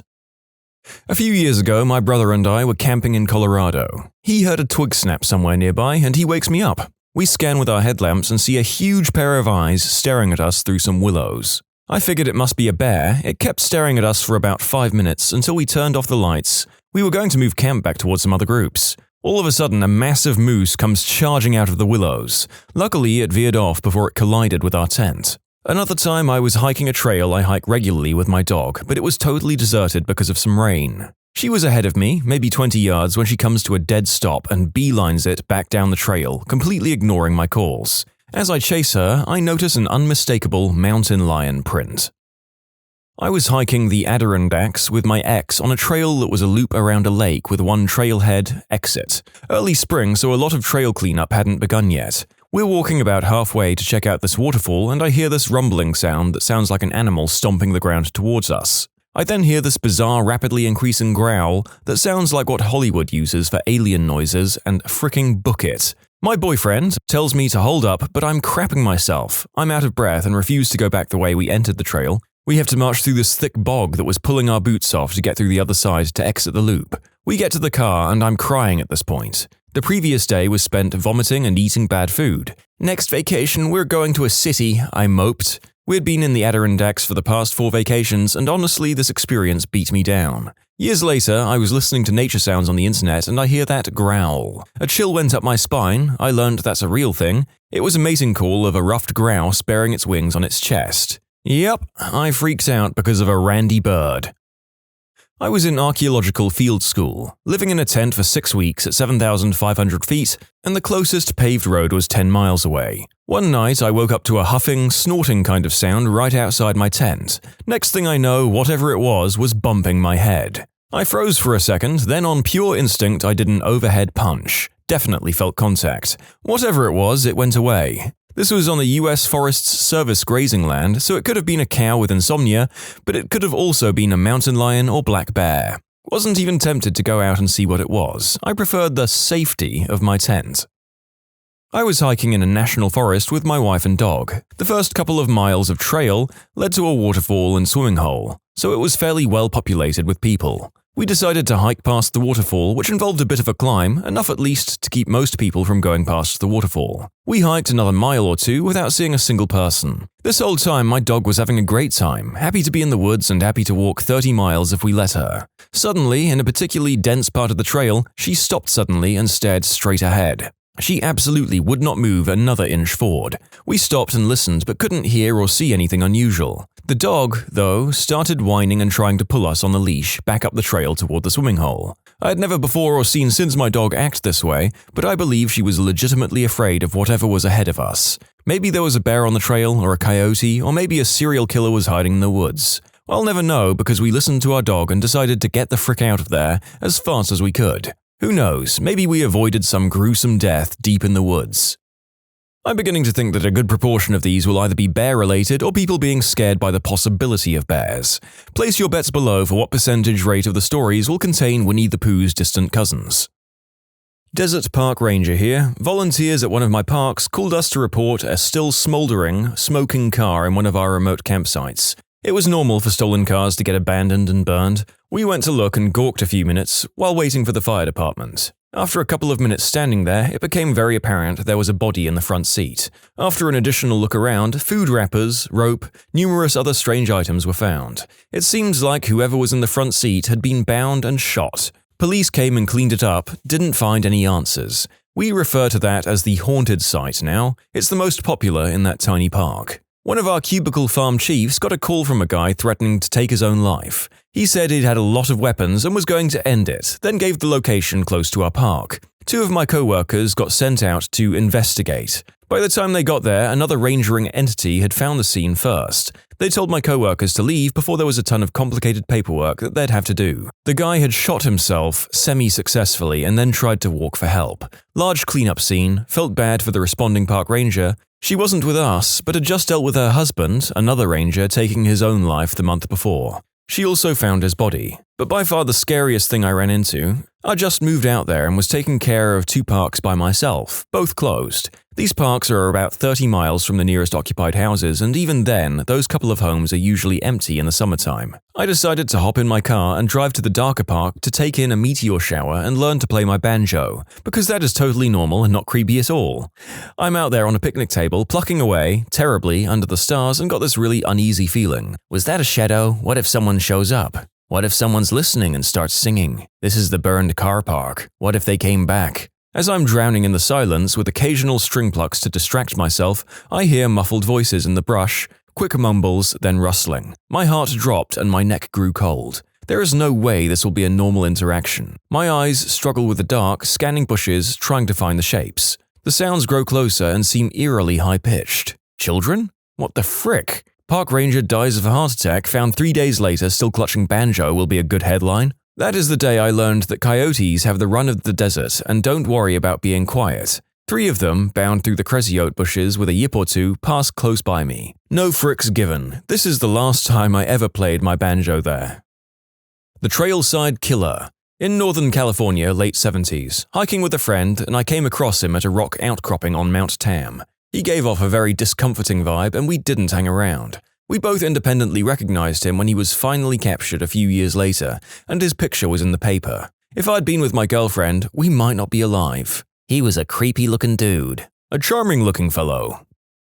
I worked as a tree planter in northern Ontario, living in tents in very remote parts of the forest, like hours away from civilization, only accessible by logging roads. Strangest was from a fellow planter who found a backpack in the middle of this area with shoes, clothes, a wallet with a school ID, and a film camera. How it ended up there is a total mystery because this is no place for hiking or camping. Scariest for myself was waking up to my tent vestibule collapsed and a large bear claw rip which I apparently slept through, as well as turning a corner to a large wolf about 10 feet away, and returning to a spot I'd planted about 5 minutes earlier to fresh mama and bear cub prints. Realizing a bear family had sauntered behind me while my back was turned was very unsettling because you do not want to mess with a bear and her cubs. Canadian wildlife is scary, yo. The most surreal experience I had was during an off-trial hike in the Rockies in Colorado. I was extremely depressed and spending a day away from an awful ex. I wasn't really sure what my plan was, but I fell on my butt through ice into a shallow stream and I was crossing and just said, frick it, I'm not going back to my car. Well, just near the top of a steep hill, I almost stepped on some sort of leg bone. I was like, oh crap, that's cool. Until about 3 feet away, I saw several more limb bones and most of a spine between a couple of mounds. I didn't see fresh blood, but was certain it was regular territory for something that could frick me up. I kind of froze and looked around me since I didn't hear anything so far. I decided to get a few pics and then slowly left down the hill. About halfway down, I turned back up the hill because I figured I was overthinking it, and I really didn't want to go home. About 5 steps back up, and I definitely heard some sort of animal walking around the top of the hill. And I didn't stick around to see it. I slipped in the water again on my way out though. Bears were just chilling out in our campsite in New Mexico in the middle of the night making sounds. One random guy, not in our group, literally just gets out, grabs a stick, and chases them out while screaming. Man, that guy was wild. Didn't see, but heard. My husband and I were hiking in a state park in the East Coast. It was midday during the work week, so we maybe encountered 2 other people the 3 hours we were out and about. The only sounds we heard were from ourselves, our dog, and some birds or animals. All of a sudden, I hear mild chanting. I asked my husband if he heard it too, and he nodded but signaled for me to be quiet. My dog's ears were at full alert and the hair on his back was standing straight up. We continued walking, and the noises turned into full-blown monk chanting. Think Halo Gregorian chant. It was clear as day, like I was standing right next to a speaker. To make myself feel better, I convinced myself some teens were hiding down there somewhere playing it on their phones. After 5 minutes of hearing it, it disappeared and we barely spoke a word for the last 3 miles back. Still creeps me out. There was an episode of Paranormal Witness that had this exact thing happen to some people in the woods by their house. There was absolutely no one around. Nope. I live in a beach community with a maritime forest nearby, and while hiking about 40 years ago, I found a huge sea turtle hanging by its neck from a tree. I bet the shell was 4 feet across. I figured someone was hoping to recover the shell after the flesh had rotted away, but I don't think the neck was going to hold up for that long. Definitely weird. I mean, surely that violates some sort of environmental protection law. I just hope that someone found an already deceased turtle to do that to, rather than killing one. Surrounded by crystal heads in an Australian national park at night, with no signal, they stopped us in our car at the gate. Maybe 5 of them hopped out and surrounded the car. Asked us if we knew where they could get any. I had my big Becker BK knife by my side. Thankfully, they left. Working in a rainforest in Southeast Asia many years ago, one of the things we did was trap moths at night. You would sit in front of a big white sheet, with a lamp in front of it, powered by a generator, and then periodically go and see what insects had attached to the sheet. Incidentally, the insects attracted frogs, which attracted snakes, which attracted bigger things. Due to the noise and light, the trap was about a mile away from camp, so you'd be there at 3 a.m., all alone in the middle of a jungle. One cloudy night there wasn't much happening at the 1 a.m. to 3 a.m. shift. I heard a rustle in the woods beside me. This wasn't unusual, but it was a bit bigger than I was used to hearing. The rustle came closer, and I started getting tense. It got closer still, and I was starting to think I was going to get mauled by a tiger. Suddenly, a disembodied face broke out of the tree line, screaming in an unintelligible language. I practically crapped myself, screamed a little, and the disembodied face disappeared back into the wood, issuing high-pitched giggles. It was only after my heart slowed that I realized one of the local lumberjacks had given me a jump scare using a torch under their face for spooky lighting. I wasn't even mad. It was hilarious. You can submit your own stories to be featured here on the channel. The story submission link is in the description below. And if you want to listen to some vibey music in the background, check out easymode, also linked below, and subscribe. It was 3 a.m. and everyone was KO'd in their tents. I was awoken by the sound of someone, or something, walking around my tent. I hear a distant but blood-curdling scream. For the next 30 minutes, I see a light waving around outside. I thought about going out to investigate, but didn't want to die. It took me a few hours to fall asleep. The next day, it turns out a cub was poking around our campsite. My friend was hammock camping, which probably piqued the cub's curiosity. It poked a claw through the hammock and left a sizable gash on his elbow. My friend said he didn't fall asleep for 2 hours and kept shining his flashlight around in case the cub returned with its mother or something. This happened about 6 feet away from me. Was on a camping trip in the Boundary Waters in Minnesota, and we woke up in the middle of the night to this incredibly loud slap and a splash out in the middle of the lake. Sound carries really well across water. Our first fear was that someone was shooting at us, and that was absolutely terrifying. Then we heard it again, a bit closer, and one of the guys realized it was a fricking beaver slapping its tail on the water before it dove below. My last trip up there, I was awoken from a midday nap by my buddies sing-songily screaming, "Bear!" Turns out we had made camp in the middle of a berry patch, and a bear was having a feast about 10 feet from my head. Was camping with my Boy Scout troop at the time, and woke during the middle of the night to footsteps and breathing. It got louder and more footsteps started. My bunkmates were up too at this point. Then we start to hear huffing and animal noises. Turns out the field our campsite was at was in the middle of an apparent cow crossing. Had to be at least 30 of them walking by at once. Definitely a scary moment to wake up to in the middle of the night, hearing a million footsteps and animal noises. FYI, cow pies were everywhere the next morning. A pack of dogs ran up on my wife and I while hiking out of the Grand Canyon at about 3 a.m. Very, very dark outside. Her and I had headlamps. We stopped, they stopped. All I saw was a bunch of glowing eyes and bushy-tailed silhouettes. After a beat, I realized they were working dogs for the reservation, so I just went, "Hey, puppers!" in the same voice I use for my dog, and they immediately went on their way. Ended up not being dangerous really, but I almost crapped myself. Was in the Big Bend National Park about 20 years ago prepping for a backpacking series presentation for REI. Big Bend is the western portion of Texas that dips downward along the bend of the Rio Grande that forms the border with Mexico. It's mixed high desert and smaller mountains, gorgeous place with a great history. I was hiking the area near Santa Elena Canyon, probably a couple of hours before sunset to try and get pics for the presentation. This area of the park opens into the comparatively flat sections of the basin, where the river broadens and the wildlife tends to be more diverse and obvious there. Hence, there I was. I was several hundred meters away from my van, which was parked in a designated lot at what passed for a trailhead at the time. As I approached the river basin near the mouth of the canyon, I saw something really unusual. So unusual, in fact, that it took a few seconds for my brain to sort the puzzle. Something was moving on the other side of the river, and it was big, man-sized, but low to the ground. The color of a deer, maybe? And shuffling along. It looked, for first impression, to be a medium-sized white-tailed doe lying on its side and moving like a snake. But that's not a thing that happens, so I moved closer to improve my line of sight. It was a mountain lion, a big cat.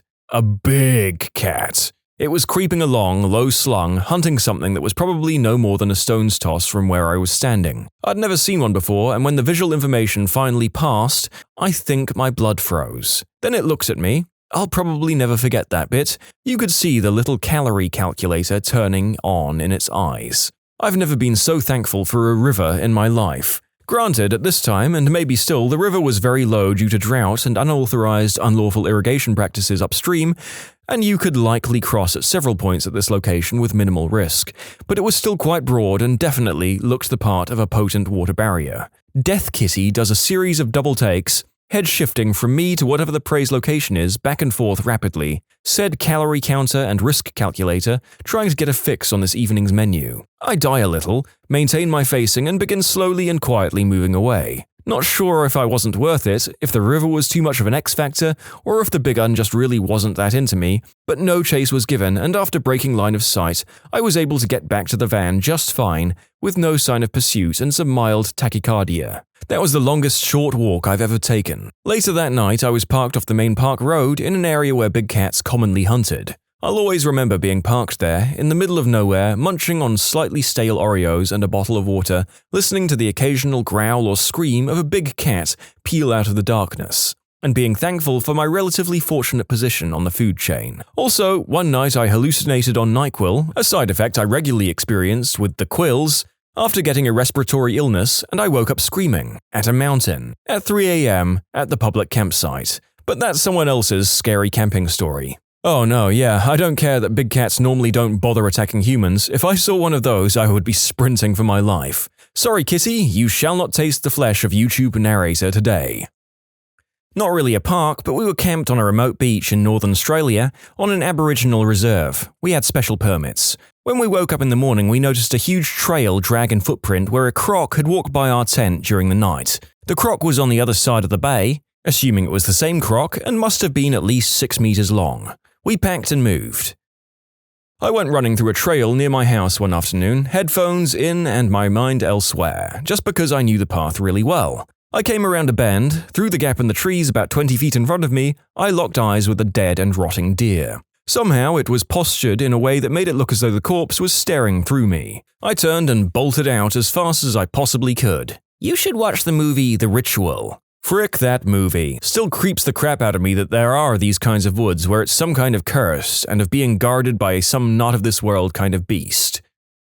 I'm not a ranger, but I've hiked parts of the Appalachian Trail. This occurred in West Virginia, I believe. Happened about 8 years ago. Was hiking with a group. We spread out naturally based on hiking speed. I was in the middle-ish group of 4 of us, and one person had to stop to pull a tick off. Other 2, one leader, stayed with them, but I decided to hike on ahead and see if I could catch up with the lead group. The AT is extremely well marked with white blazes, so I wasn't worried about getting lost. I knew the next landmark was an old logging road, and sure enough, I hit it about a mile later. I decided I should wait for the rest of the group to catch up, so while waiting, I hiked a bit down the old overgrown road which ran perpendicular to the trail. There was a low stone wall along one side, and I was strolling along it, checking for anything interesting like artifacts and stuff, when it was like I crossed an invisible line. All of a sudden, it was like sound cut off. No birds or insects called, when seconds ago there had been multiple birds singing. Even leaves on the trees around me stopped rustling. It was just this sudden, unnatural, deafening silence. For whatever reason, I took a few more hesitant steps forward until I hit this invisible wall. It was like suddenly I was barraged by this feeling. I can only describe it as an intense unwelcome, as if I'd entered the house of someone I knew hated me, but multiplied by about 100. All of the hairs on my body stood straight up. I stopped dead in my tracks. The feeling was so strong that I didn't even want to turn my back. I couldn't see anything down the road, threatening or otherwise, that would give me this feeling, but I knew I had to leave immediately. I just knew I was not meant to be there, and if I stayed, something bad would happen. So I walked backwards slowly, never turning away from the road and trying really hard not to even blink. Finally, I crossed that invisible line again and I could hear birds singing and the leaves rustling. I didn't turn around until I heard the leader I'd left earlier asking me if there was anything cool down the road. I was like, nope, let's keep on going. Looking back, I figure it was a bear or a cougar or something just out of sight that my instincts managed to pick up on, but at the time, damn, it just felt creepy and almost paranormal. The silhouette of a massive humanoid figure, round head, no snout, at dusk, moving through the foliage at ridiculous speed. It was extremely loud, branches swinging, sticks snapping. Instinctively, I fled by foot, even though it wasn't coming in my direction. Left my ATV behind in the process. I was driven back later with others to retrieve it. Never saw it again, still don't know what it was. I was working at a remote mountaintop microwave radio site near Prince Rupert, BC in January. The road to the site was impassable even by snowcat due to deep snowdrifts. I had to be dropped off by helicopter in the morning and get picked up at the end of the day. The building was small, single-story, maybe 30 by 40 feet, windowless with a metal front door. I'm puttering away with music on, but otherwise not making a lot of noise when there's a knock on the door. I thought it was a bit odd that someone else would be up here with me, but I go to answer the door. Nobody there. I go out and look around. Nope, nothing, no prints or tracks. I figured maybe some ice had fallen and made a knocking sound. I go back inside and resume what I was doing. A couple of minutes later, there's a knocking on the door again, but longer duration this time. I open the door. Nobody. I go out and look around. Nothing. Go back to work. A minute later, knocking again. This time it sounds like someone is angrily pounding on the door to be let in. This time I open the door with my crowbar in hand. There was no doubt someone was there. Open the door and nobody. What the frick? Step out and look around, no sign of anyone again. I get the feeling someone is watching me. I'm peering into the bush around me and I see nothing. Something compelled me to look behind me, and that's when I met the amused gaze of a raven, perched on the roof edge, centered above the front door. They squawked a happy "rock, rock, rock" and flapped off to the tree line. Butthole. When you subscribe, make sure to hit the bell to turn on notifications. Put the playlist on in the background to finish listening to all the stories, or if you want some vibey music to put on in the background, check out easymode. If you like Am I the Genius, give Am I the Jerk a shot. Everything linked in the description.